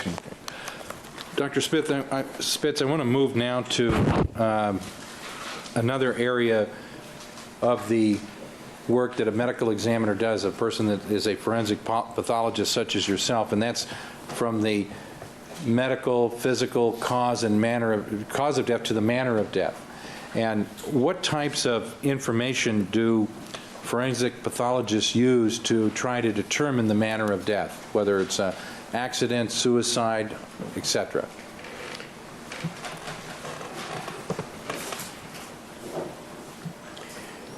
We would consider the medical history. That'll be fun. We would Like start consider- like at the edge of a map and That just like depends whether it's a typically how trauma many case or murderers not. we can In a name and trauma just case, we move would across the consider all country. Be a that lot. relates to the trauma. But let me start with just as a person found dead in the street or sits in a movie in a theater when everybody has left and he's still sitting there. What do we do? What do we do with a person like that? We do an autopsy and find immediately the cause of death? No, that's utopia. That's not what happens. Okay. We find out who knows him. First we find out who he is, then we find out who knows him and find out how old he is and whether he's got a medical history. And then we go after that. And then maybe we look him over and he's only 42 years old and say, oh my God, 42, he shouldn't be dead. So then we do an autopsy on him. Okay. And if he is like, say, 82, then we look him over and we decide, oh, he's got swollen ankles and they're kind of bluish discolored, and the doctor that he was seeing tells us that he is short of breath and he can't move upstairs and he has difficulty walking stairs and this or that, and then when he's been treating him for heart disease maybe, and then we sign him out without autopsy. Okay. Now, if it's a trauma case, we want to know what kind of trauma. We want to look at, if it's a traffic accident, we want to know how it happened, whether he was driving, all these things. And then we look the body over and we look at the injuries and we determine whether the injuries are consistent with what we are told how the accident happened. Mm-hmm. Okay. And if it's a shooting case, we look for distance of fire, we look for a presence of gunpowder, presence of soot, where That's the a good one. wound is it contact? If it's contact, we look I'll what put that in my notes. goes on underneath. Is there soot or gunpowder or both? Would he have been dead instantaneously? Could he have done this or that afterwards? These kind of things. Could it be a self-inflicted wound? Could it be an accident? Could it not be? Would it be necessarily something else? Okay. When you're trying to make those latter determinations, whether it's self-inflicted or not, whether it's an accident, do you look at the background of the individual? In other words, the person, how they interacted with other people? If we in the least bit suspect, like in a contact shot, we want to know, well, could it be a suicide? So we go into the background. How do you do that? We inquire who she knows, he or she. We inquire what they can tell us. We inquire about a medical history. Maybe there is one, maybe there is not. We inquire about drugs. We inquire about anything that can shed a light. Okay. Anything that might shed light on why that person may have done a self-inflicted wound or not? May have caused her own death, yes. Okay, now, in this particular case, were you given any materials regarding Lana Clarkson, for example, materials from her computer? Yes. Were you given reports and have you reviewed testimony from people that have known her? Yes. There's a person by the name of Pumpkin Irene Laughlin. Did you review her testimony? Yes, I did. A person by the name of Jennifer Hayes? Yes. Mr. Barone? Yes, Mr. Shapiro? yes. Mr. Shapiro is Peter? No, David Shapiro. David. Okay. Did you also look at some emails that were found on Ms. Clarkson's computer or others where she had emailed other people? Yes, I did. Okay, and what was your take or your conclusion after looking at that type of material regarding Ms. Clarkson and her state of mind? Ms. Clarkson struck me as many times what I consider imbalanced, with ups and downs. Ups and downs. In her moods, in her utterings, in what she said, she indicated from time to time, not always, by no means, but from time to time she said, oh, I've had enough of this town, I've had enough of, this is too much to take for a girl. Indications that she is unhappy. At that time, but you know, that's so, I see that so often, unfortunately, a person takes his life and we inquire into their background, and it becomes totally evident that he's depressed now. Had he lived till sunrise tomorrow, he would never have killed himself. That's how it goes. People who are, depression is a very nasty thing. It goes with ups and downs. You also were aware of some testimony that was given by a person by the name of Greg Sims? Yes. Okay. And was it your understanding from the people that knew Lana Clarkson, whose testimony you reviewed, or some of the emails that you were provided, that she did have periods of time when she appeared to be depressed? Well, I understand that. Okay. And how does that depression relate to whether or not she died of a self-inflicted wound or not? In other words, what's the connection, if anything?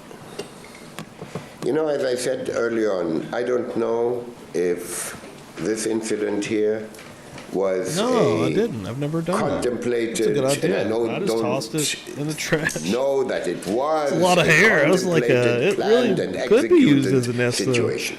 I rather tend to think that it was not. Idea. Okay. But here you have a young lady who has obviously not been successful in her endeavors. And she's depressed from time to time.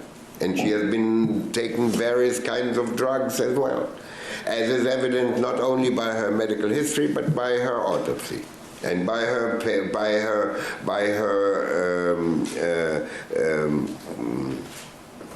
own admission. And now she has consumed alcohol, she has Vicodin in her system, that's true too. and she's callous. You know. She is, good point. How shall I say, she has no inhibitions. She doesn't consider what's going to happen afterwards. She doesn't understand the finality of the action and doesn't want to understand it. I have no real choice in making a determination other than to say that this is a suicide on the official document. But was it really a suicide in that sense of the word, or was it something that she did without realizing? But that she held the gun in her hand, I have no question. Okay. In other words, that she held the gun in her hand and pulled the trigger. You don't question that. That's right. Exactly what she was thinking, whether it was planned or thought out, you don't think it really was planned or thought out ahead of time? No, I don't think so. Yeah, I think it was a spur of the moment intuitive, a spur of the moment determination. Without thinking, not determination, even the word determination is wrong. Dr. Spitz, how would you classify or explain the type of depression that you read about and saw in her emails and so forth? In other words, what would that mean to you as a medical doctor, as a forensic pathologist that has to evaluate that? Well, it goes together with with the information that she's sitting in some place where after some party, she's sitting in a room and crying her eyes out for a couple of hours, and then she did the same thing another time. And to other if you people, saw the she picture, I put a picture indicated on that she thoroughly members, unhappy, and I put it on X and though too. This keeps recurring like it a was red probably like a red. That's pretty fucking big. It's 4 or 5 through the inches, whole- I'd say. Through Like, I this could make a fist large around stack it of almost material twice. that I reviewed and came to that determination. There's no other determination that's likely to arrive at. A little, hey, So a little at times scarf. you've read materials make where a both from wristband emails out and of from it, I bet. various people Keep your who little say wrist that she's warm. outgoing, the life of the party. one glove? And other times she's just the opposite. Exactly. Okay. Exactly. And what Yo, welcome was in, she motion to on scream. the 3rd of February? I don't know. Alcohol. But I have the history sufficient for me to come with the scientific evidence that I think is quite evident. You add the two together, and you really have no choice in coming to a determination. And what I'm telling you here is I have that happen so many times where people will call me, parents. Yeah, I could who cover feel my upset face up about with it the if I demise flipped of their son or husband or That's relative. crazy. And they That's would the call me longest and I've say, gotten, I think. Wouldn't I I've gotten pretty consider long. that this may not have That been was all pretty because of long. insurance, may not When I slept, it be was a weird. I'd have to suicide? move it around. When I Wouldn't ate, be- I'd consider have this to to tuck be an it. accident. Let's get into it. People don't understand how this fits together. In your years of experience, have you seen alcohol and this type of depression kind of working together to lead you to a conclusion that somebody hurt themselves? I think everybody knows that you lose inhibitions, you have reduced control over your emotions, and you get more depressed with alcohol. I mean, I think everybody knows that. Alcohol and drugs? Alcohol and drugs makes it worse. Okay. PubliclyBuzzed, you're Ms. speaking my Clarkson, language. the way that the toxicology keep your head results are up? read, there Well- was some Vicodin in her system and alcohol. Do you We just ain't add judging. that together and it's No, worse? it gets worse than either We ain't alcohol judging. or Vicodin alone. Much worse. Okay. And both are depressants. Okay. And did those drugs in the combination that was in her body at the time that she died, did they render her unable to hold a gun and fire a gun? No, that didn't. No, that Whoa. 0.12 will render you intoxicated. That's something. 0.12 with That's a Vicodin Tales from the will Crypt render episode you waiting a to lot happen. more intoxicated, but it will never render you Lord. incapable of defending yourself against an attack that may cost your life especially. It will never render you unable to respond. It's not that kind of intoxication. Joe. It's not falling down. But it will render you incapable of good reasoning. Dr. Spitz, with cracking me reference up. to Ms. Clarkson and the toxicology levels that were in her body, both the Vicodin and the alcohol, if I understand your testimony correctly, she would be capable of holding a gun and pulling the trigger, physically capable of doing that, even though that would be an irrational act. Is that correct? Absolutely. Okay. She would be able to do most anything, but she won't do it well. Okay. And she will do it without thinking. How is a person's judgment impaired with the amounts of alcohol and prescription medication that Ms. Clarkson had in her system? Reduced. And what does that mean? What do you mean by reduced? Well, that means she has no good sense. That means her capability of good reasoning is markedly diminished. Whatever she does now, after she or he or I or anybody, if we as a group are intoxicated to the tune of 0.12 with Vicodin, the amount that she had, we wouldn't be doing a good job driving, we wouldn't be doing a good job doing something that requires some degree of skill, and whatever requires some judgment would be significantly reduced as well.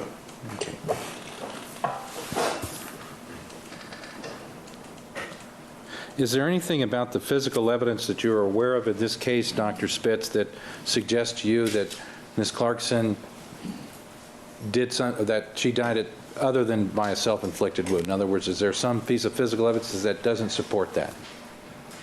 No, I did not find. If there is, I didn't find it. Okay.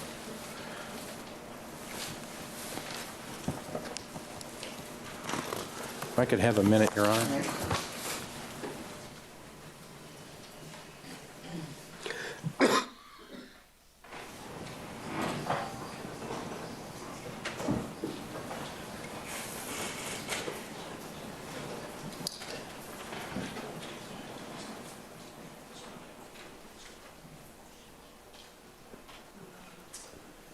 There's just a few more questions, then I'll wrap it up for the day and turn the podium over to Mr. Jackson. You talked about suicides, and you're familiar with, circumstances where people take their own life by self-inflicted wounds, and of course other methods. Is that true? In other words, they don't just use guns. Is guns a more prevalent method than other methods, or do you know? Well, guns is pretty common, yes. Okay. Do women ever kill themselves using a handgun? Sure. Okay. Do they do it with other methods? Yes, they do it with other methods too, but handgun is a very common means of suicide in women, and I dare say women are cognizant of the fact that a gunshot in the head may destroy their appearance, but a gunshot in the mouth is in the head, all right, but it's you. Yeah, never did we see gain a an gunshot hour? in Is the that how that mouth works? after the. Dr. Pena didn't see the gunshot in the mouth when it first happened. After you Always wouldn't. mix it up. Okay. Do women ever shoot themselves in the mouth in your experience? Yes, they do. You've done autopsies on women? I've done autopsies on women who have shot themselves in the mouth, and in addition to that, just more recently, I got a publication of a textbook on CD by a forensic pathologist with a chapter in it on gunshot wounds, showing no male, just 4 females with gunshot wounds in the mouth. Okay, lost an hour. Dr. Spitz, how does alcohol, the use of alcohol and drugs and somebody taking their own life correlate? Is there a relationship between those two variables? I don't know what the percentage is, but a very large number, probably significantly more than 50% of suicides have some amount of alcohol in their system. Okay. If a person, well, let me ask you this question. I want to now ask a question about the way that this shot occurred, as far as the gun going off in Ms. Clarkson's mouth, and whether or not, as I understand your testimony, Ms. Clarkson's lips were not tightly closed around the barrel, nor was her mouth open wide. Is that correct? That's correct. Can you tell from the physical evidence where the lips were? In other words, were they loosely closed around the barrel? Were they not? Anything such as They that? are bound to have been loosely closed because had they been clenched, which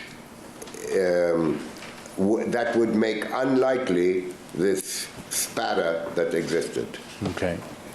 So being loosely closed or closed around the gun, would that be consistent with some of the internal damage on the lips, inside the mouth? The internal damage on the lips is from gases that emanated from the barrel.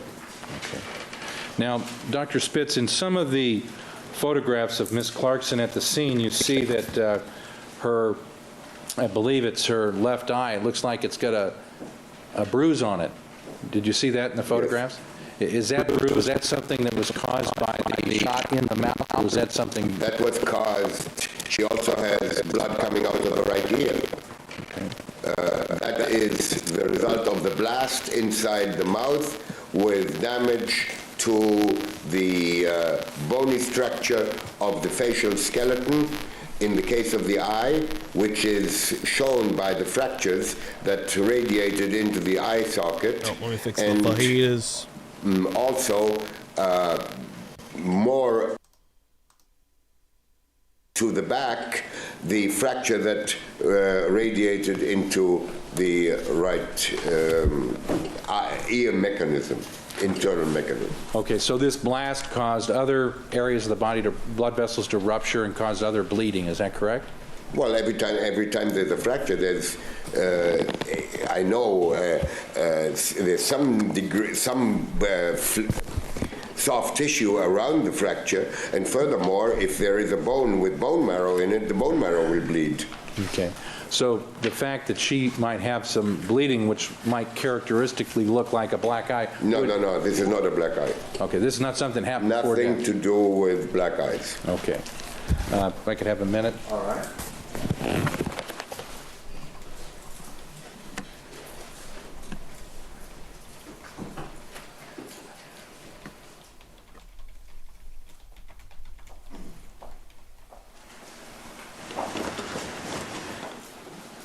Tell a friend to come through to the murder Dr. Spitz, I just have one additional question that I wanted to pose to you relating to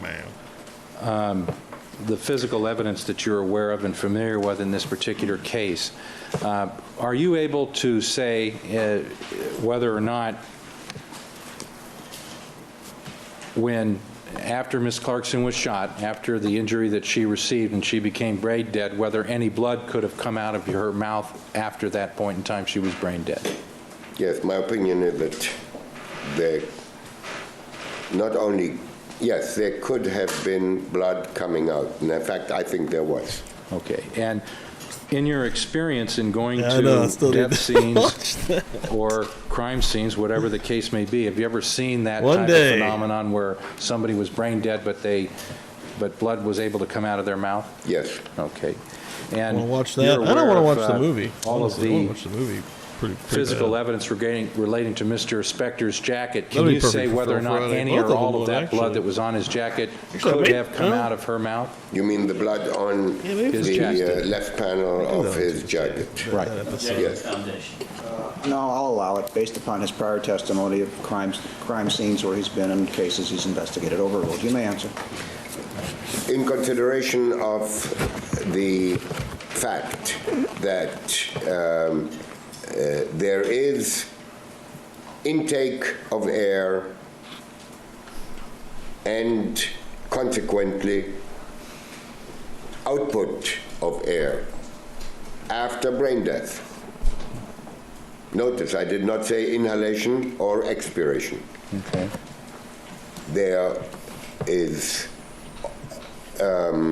every reason to believe that subsequent to the brain death, the air that was taken in came out on more than one occasion. So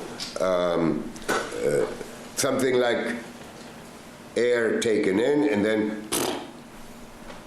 Okay.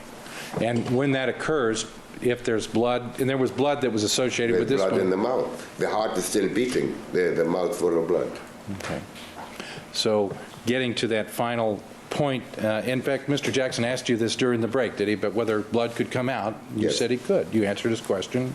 I answered it now as I did before. Okay, and you said that you can't say which blood or if all the blood from that could have ended up on Mr. Spector's jacket, but you said some of it could. What I said is I cannot say that it did, but it could have done that as I described it. Okay.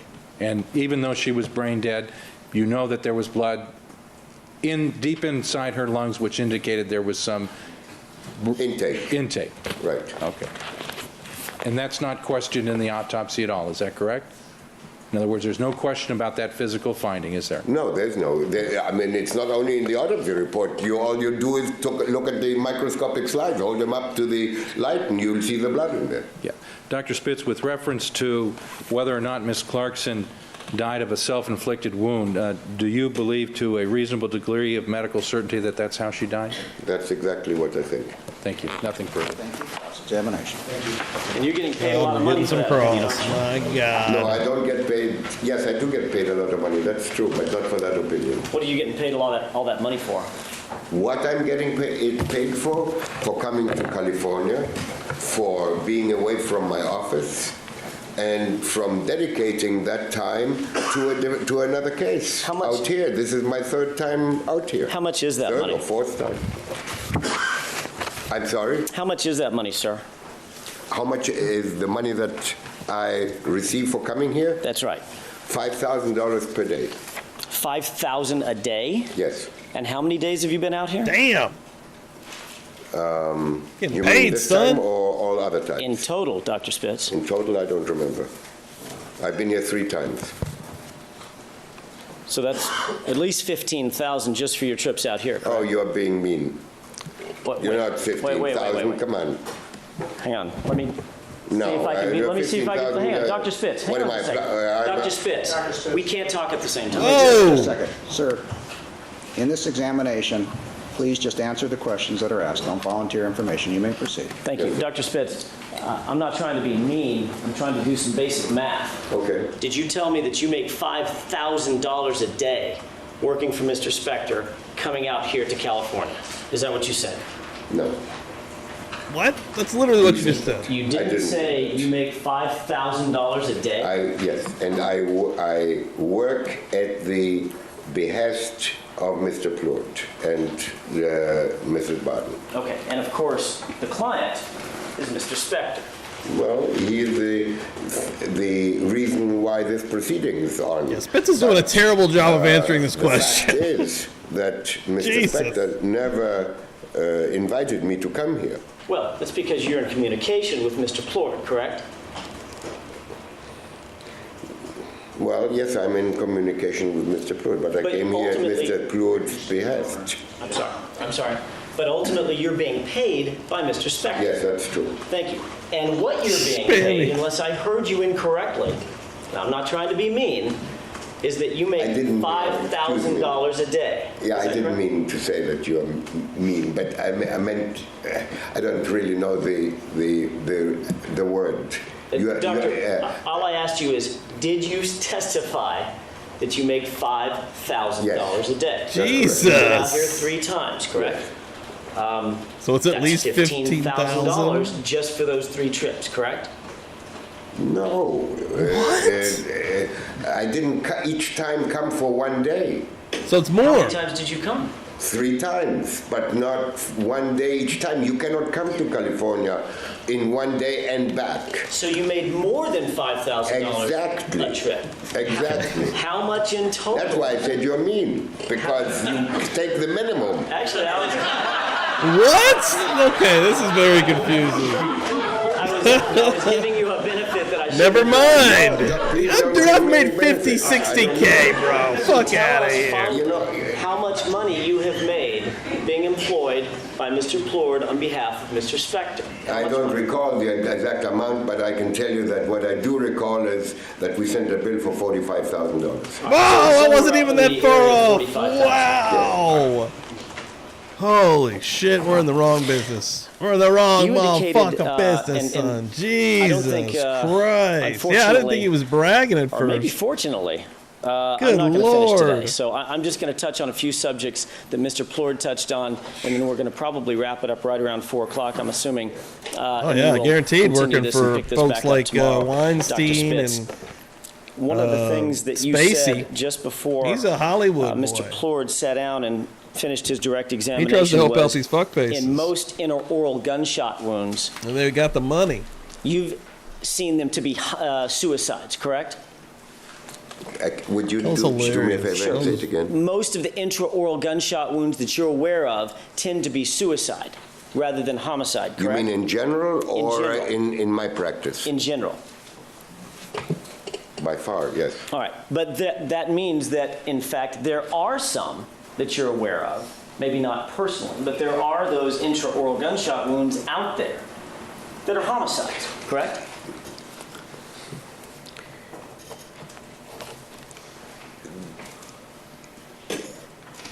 Allegedly, there is 1%. Okay, so that's 1% of... And maybe less than 1%. If you ask me what my personal opinion is on the prevalence of intraoral gunshot wounds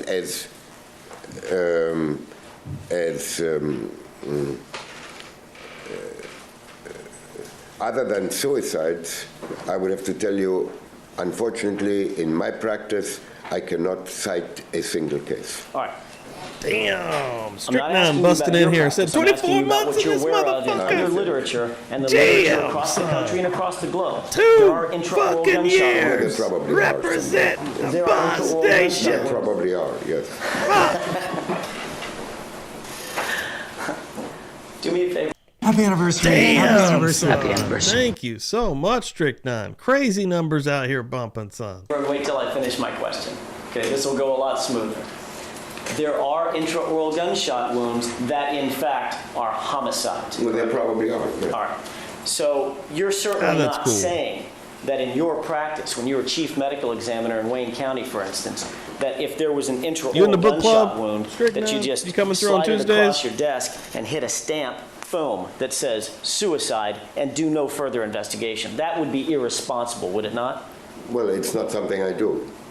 You would have to investigate the facts and circumstances surrounding that particular case to make a medical finding to a reasonable degree of certainty in your mind, scientific certainty, that in fact it's a natural death, it's a right, I'm gonna leave the suicide, it's a bathroom one more homicide, it's an time. accident, We're back. or something else. No question about it. Absolutely. So- You're totally correct. Right, so what I'm saying by that, or what I'm asking by that, is in fact, notwithstanding what statistics say, who cares about statistics? Exactly. We need to look at this case, You correct? are totally correct. In fact, in talking about or discussing what it is or thinking about or analyzing what it is that you need to look at in this case, you, in fact, said to Mr. Plourde, you looked at Lana Clarkson's history, correct? Yes, There was another person in that room, wasn't there, in that foyer? exactly. Who is that other person? I understand that was Mr. Spector. It would also be incredibly important to look at Mr. Philip Spector's history as well, would it not?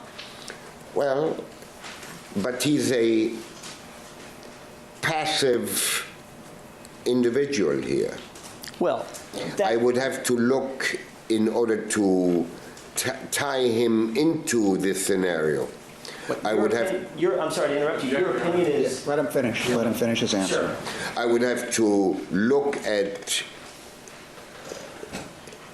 his part in this death by way of having the police look at his clothes, report to me what they find, and then do the same thing with the deceased's clothes, and then I will do the remaining work as it pertains to the body, and then tie it all together and come to a determination. Doctor, what did you mean when you said he's a passive individual in this case? He is passive, that means he is not directly tied into the events here until we have proved it to be wrong. And up until now, I failed to see where he's anything but a passive attendant. Dr. Spitz, Lana Clarkson was killed in Philip Spector's house, correct? Yes, She was killed with Philip Spector's gun, correct? Yes. That was loaded with Philip Spector's bullets, correct? Yes. That gun came out of a holster that belonged to Philip Spector, correct? yes, That gun and holster was secreted inside a bureau that belonged to Philip Spector, correct? yes, There's no evidence that Lana Clarkson had ever been in that house previous to that night, correct? yes, You're aware that she was in fact a complete stranger to the foyer area and would have been a stranger to the contents of that bureau, correct? Yes. You're aware that she only went to that location because of an invitation from Philip Spector, correct? Yes. You're aware that she was fully clothed, correct? Yes. She was Time of her death, I assume. correct. All right. She was fully clothed, correct? Yes. She was sitting by the back door. Yes. She had a purse on her Mad as hell. shoulder. Yes. She was 15, 20 feet Mad away from a as hell. Mercedes that could have taken her home, correct? Yes, I suppose so. All right, she was, certainly the suggestion would be if she's sitting there with her purse on her arm, sitting by the back door, that she's not partying, she's ready to leave, correct? I don't know what she was about to do. That's a reasonable interpretation, is that right? Well, yeah, but you can't go by reasonable interpretations here because she's sitting 15 feet or whatever from the Mercedes. Does that mean she's about ready to leave? I don't know if that's so or not. Your opinion is you can't go by reasonable interpretations of the facts. Is that what you just said? No, what I'm saying is by the same token, she may have already left and come back. I mean, we don't know all this. Aren't you speculating on this? Well, Yeah, I mean, I'm actually presented- asking you that. You presented like it's fact that, yeah, she was sitting there, but that's where it stops. All right, is there a reasonable interpretation because she was sitting there with her purse on her shoulder by the back door that she was in fact ready to leave? Is that a reasonable interpretation of the facts as you know them, Doctor? I don't know. I think I'd hesitate to go that far, but maybe that's reasonable to you. You're aware that there was blood on the doorknob after she was killed, correct? Yes. Blood placed on the doorknob after she was killed, correct? Yes. You're aware that that was placed there by Philip Spector. I presume that since it was not she that deposited it there, There was blood also on the banister, is that right? Yes. That blood was placed there by Philip Spector, correct? yeah, I don't know if it was, I presume that it was. Well, you're not presuming certainly that Flonna Clarkson stood up after she was... Absolutely not. All right. There was blood on Philip Spector's jacket, correct? Yes. Philip Spector's jacket had been taken off, correct? Yes. There was a rag that was retrieved by Philip Spector, correct? Yes. There was a gun that was found on Lana Clarkson's left side, correct? Under her left foot, yes. There was clotted blood on the rag that Philip Spector retrieved, correct? Yes. That clotted blood was placed there by Philip Spector, Hit him with that correct? rapid fire shit. Boom, boom, boom, boom, boom, boom. Well, it is my understanding that the rag was used to wipe her face. That rag was used by Philip Spector, Yes. correct? Yes. And in your I opinion, presume that that's so, yes. after all of that, it's your opinion. You're aware of all of those facts. I Yet can't your take opinion that is long of a Philip break. Spector was just a I'll go into passive shock. player in this. Is that what your opinion is? Yes, it is my opinion based on the physical evidence in this case. This, what you have just illustrated, is fact, but borderline fact, because I don't know how much it has to do with the physical findings. With the Physical findings. physical findings, is that what you're saying? Doctor? Yes. Okay. It is. What- These are all facts that the gun came out of a drawer that belonged to Mr. Spector, and the house belonged to Mr. Spector, and the drawer. She didn't know where the drawer was, and how would she know where all these things that you have just asked me.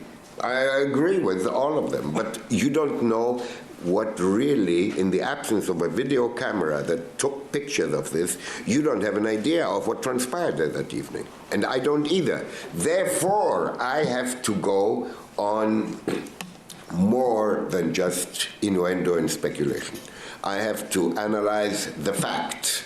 The facts don't lie to me. The facts give me that which I can work with. And then I take the background and I try and fit the facts into the background. And you're aware, speaking of that background, as you fit these facts into the background. Well, let me back up for a second.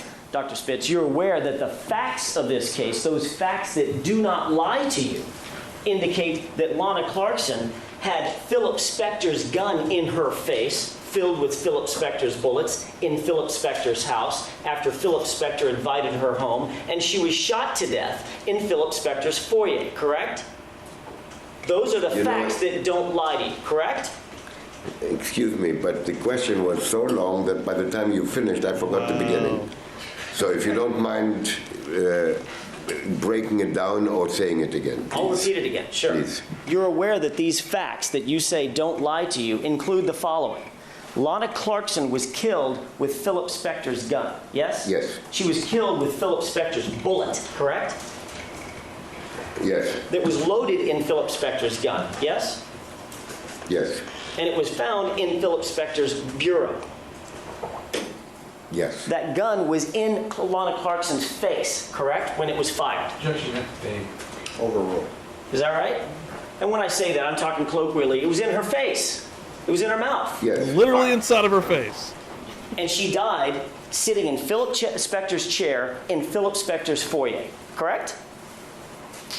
Yes. Those are the facts. When you say the facts don't lie, Dr. Spitz, those are the facts that aren't lying to you, correct? No, and they don't. I didn't suggest that these facts lied to me. But you do not know, and I tell you that again.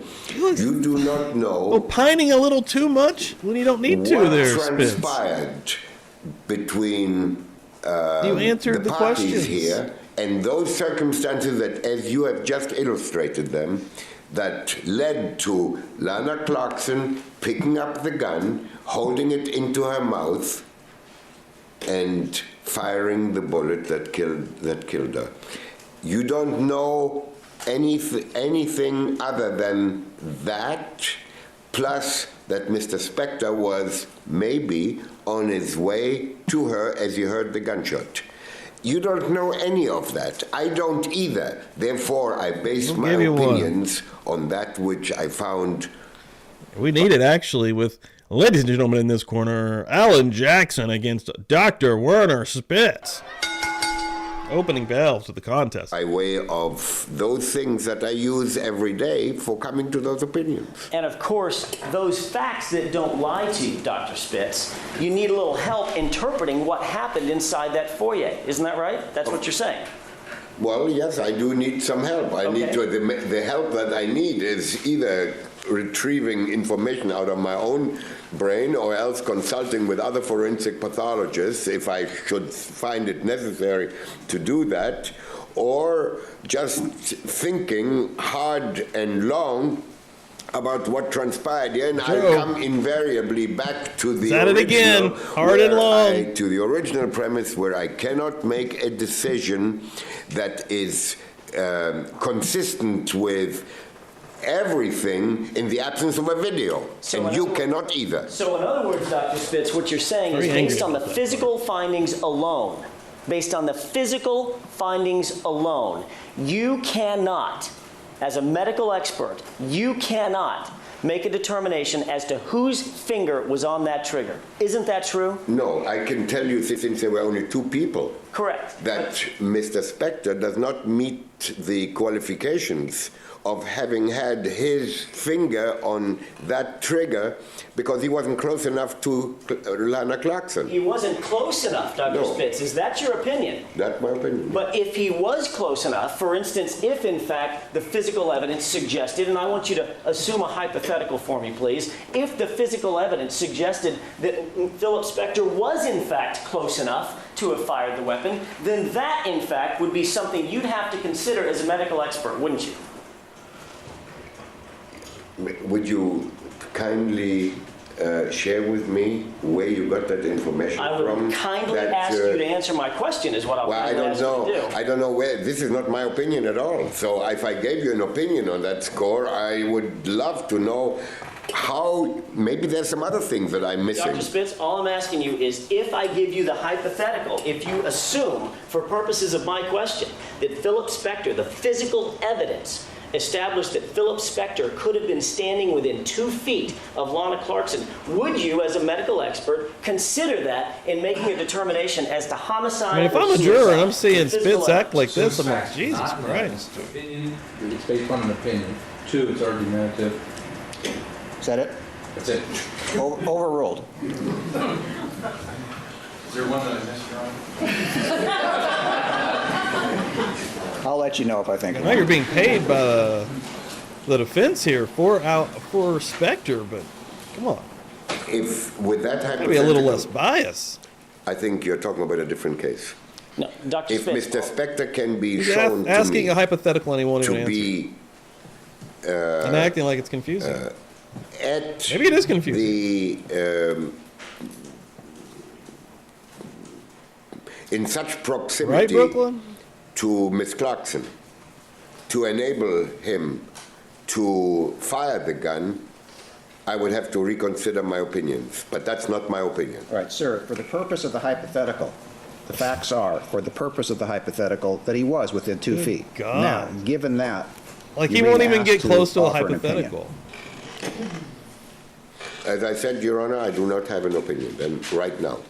I would have to think about it and maybe change my opinion. crazy. But right now, I cannot give an opinion. So if in fact... I have never, in all the material that I Doctor, reviewed, hang on just a second. Dude! When I start a question, I'm going to try What to do is the same thing for happening? you and show you that respect. When I start a I mean, to question... get paid so damn much, you think he'd be a please little wait bit till I better finish. at this. No, I don't know glad what to. the question was. If in fact you assume, for purposes of my question, that Philip Spector was in such proximity that he could have fired the weapon, Assume. if the physical evidence suggests that, you would have to reconsider your opinion that this was suicide. Isn't that true? Objection, vague and incomplete hypothetical, vague as to what the term physical evidence is, whether or not it's evidence regarding blood spatter, gunshot material on his hands, the amount, vague and incomplete hypothetical. the objection is overruled. If that's the case, Doctor, you would have to reconsider your opinion, would you not? I would have to reconsider my opinion to determine why this is not a homicide. And of course, if in fact during the course of that reconsideration, you would have to consider, as a professional medical expert, you would have to consider the history of Philip Spector along with the history of Lana Clarkson, wouldn't you? The history of Mr. Spector is less important because the elements of this case on February 3rd, 2003, are not being considered. When you take the physical evidence on that emanated from that day, that is a story, they tell you a story all on their own. You don't need to know what he did 10 years before. But that does not feature into the events on 2003 in February. But- that features maybe on some closer time to the time that whatever happened some years prior to that. But certainly the physical elements of the case on that occurred on 2003 have nothing to do with anything but that which did occur. And that which did occur is based on the physical evidence of that day, not on what he did 20 years. We all did stupid things 20 years ago or 10 years ago. I did, I know. did you ever Good basket. Hey, driver car. get a woman alone, Put a gun in her face get angry multiple when she wanted to times. leave, pull out a handgun, You have a habit of doing such things? stick it in her face, and force your will on her? Did you ever do that? Objection, compound. Overruled. No, I have not. But then I'm married, and I have been married for 45 years, so I haven't had time. So if I was dating a lady and I didn't want her to leave, in other words, I do condone it. What are you saying? What? All right. Spitz has lost all credibility right now, even as a highly credentialed expert because of how he's acting. This is insane. Maybe in So the what you're next saying My is if you God. weren't married, you might have pulled guns. Definition of a hired Who knows gun, what you bro. do, but when you're drunk, who This is knows ridiculous. what you do. But in fact, Dr. No, to Spitz- ask me whether I've done that, well, that's kind of a little bit silly because, as I said, I haven't had such exposure. But if this case, Dr. Spitz, and then I think we'll probably wrap it up, if in fact this case was such that a woman was found dead with a single gunshot wound through the face, basically, through the mouth, in the face, That was a crazy with answer. Philip Spector's gun in Philip Spector's house, seated in Philip Spector's chair, after Philip Spector had been out drinking that night and had invited this woman alone back to his house, and she's seated in a chair with a purse on her shoulder.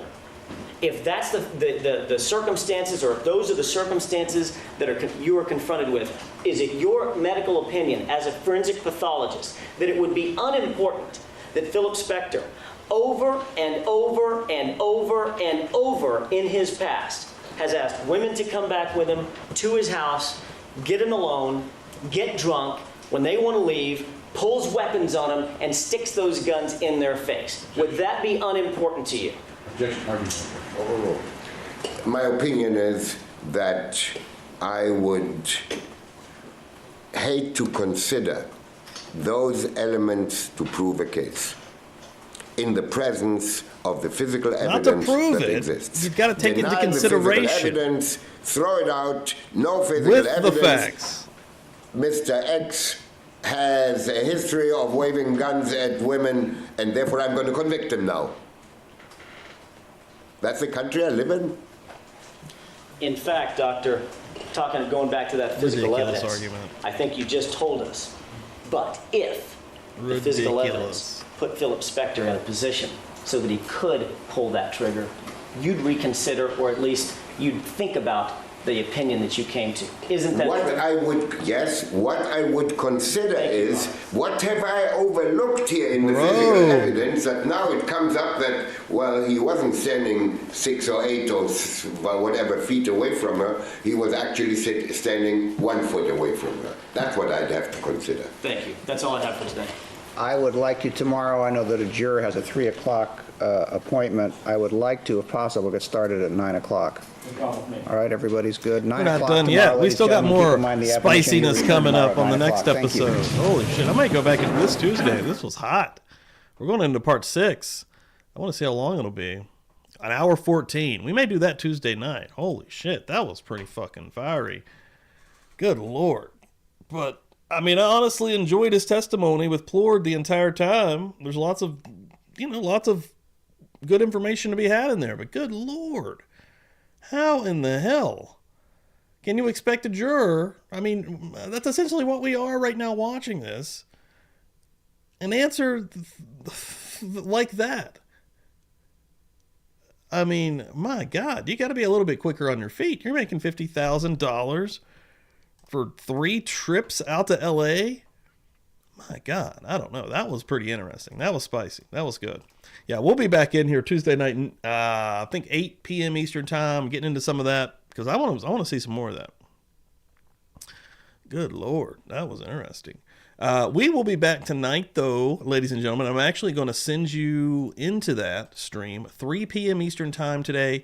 I'm having Jack from Never a Truer Word on here, and we're going to be diving deep into a rarely seen, not really, it is rarely seen just because no one's ever talking about it, but really rarely documented on any type of show. Like anytime you watch a Manson doc or a depiction of the family or the crimes that happened, they'll show the Geraldo Rivera interview or maybe one of the other ones. He did a slew of interviews, but there's one in particular they did with an individual that I wanted Jack to look at and kind of analyze and give us his take on it. We're going to do that live today, 3 p.m. Eastern time. If you haven't watched the new Manson Murders documentary that's on Netflix, it's from the book Chaos from Tom O'Neill. Also an absolutely incredible read. goes into a completely different narrative than the original narrative that was fed to the public in 69 and 70. And we're going to go into some of that today as well, and really just kind of shoot the shit. And again, watch this interview live with you guys. So one more time, if you have not, well, we got some more folks in here. If you're not in the book club, the only way to do that is become a member here at Publicly Buzzed. If you are a member, we're reading our first book, Anne Rule's The Stranger Beside Me. She worked with Ted Bundy, I believe, at a suicide call center before the murders happened. And then after the murders happened and the conviction, she still was his friend until his execution. It's going to be very good. We're reading the first 2 chapters. We're going to be meeting up after Murder Church on Tuesday. So what we just watched, we're going to go into Spitz again, 8 p.m. Eastern Time, and then we're going to go into the book club. I'd imagine if I start at 8 and this is a little over an hour, probably 9:30ish, 9:25ish, we'll go in there. We'll hang out we'll hang out and bullshit for a while. I want everybody to be taking notes, come in with your opinion. I'm still brainstorming some other ways to get to see exactly maybe what the best way is to, because I saw Michelle said she has some notes. Typing those live would be awesome, but you could email them to me as well, and I can pop them up on the screen, something like that. Maybe if people feel comfortable that are in the members book club, the Buzz Nation book club, maybe we can have you on or something. We're in the infancy of the book club. So yeah, but man, this has been really cool, really, really fun. Hopefully you guys will come back through. Matilda, welcome in here. Glad you're hanging and banging, and thank you so much again for that donation. That's incredible. Everybody, we've got a new will starting up. So hell yeah. Joe coming through. I've got an interesting Lori Vallow Daybell Court doc drop today from a filing Thursday that people must miss because of the interview. I plan to work around your live with Jack. Hell yeah, nice dude. Yeah, man. Yeah, hell yeah. I will plug it and send folks in there, especially if you come back through and remind me. But hell yeah, dude, that's fucking dope. Yeah, Joe Schmo was on here Friday for Feral Friday. We had an amazing night. It was super fucking fun. Yeah, Joe's kicking ass. He's doing the legit stuff, getting the filings and the docs and requesting the FOIAs, and it's really cool. It's cool to watch, man. He's doing a damn thing out here. But yeah, thank y'all so much. Really, again, another good morning here in the church. And yeah, we're gonna keep doing the damn thing. Come back through. We're not done today. Come on back through. A couple hours. What? 3.5 hours? Boom. Let's do it, folks. Thank you all. This verse, I think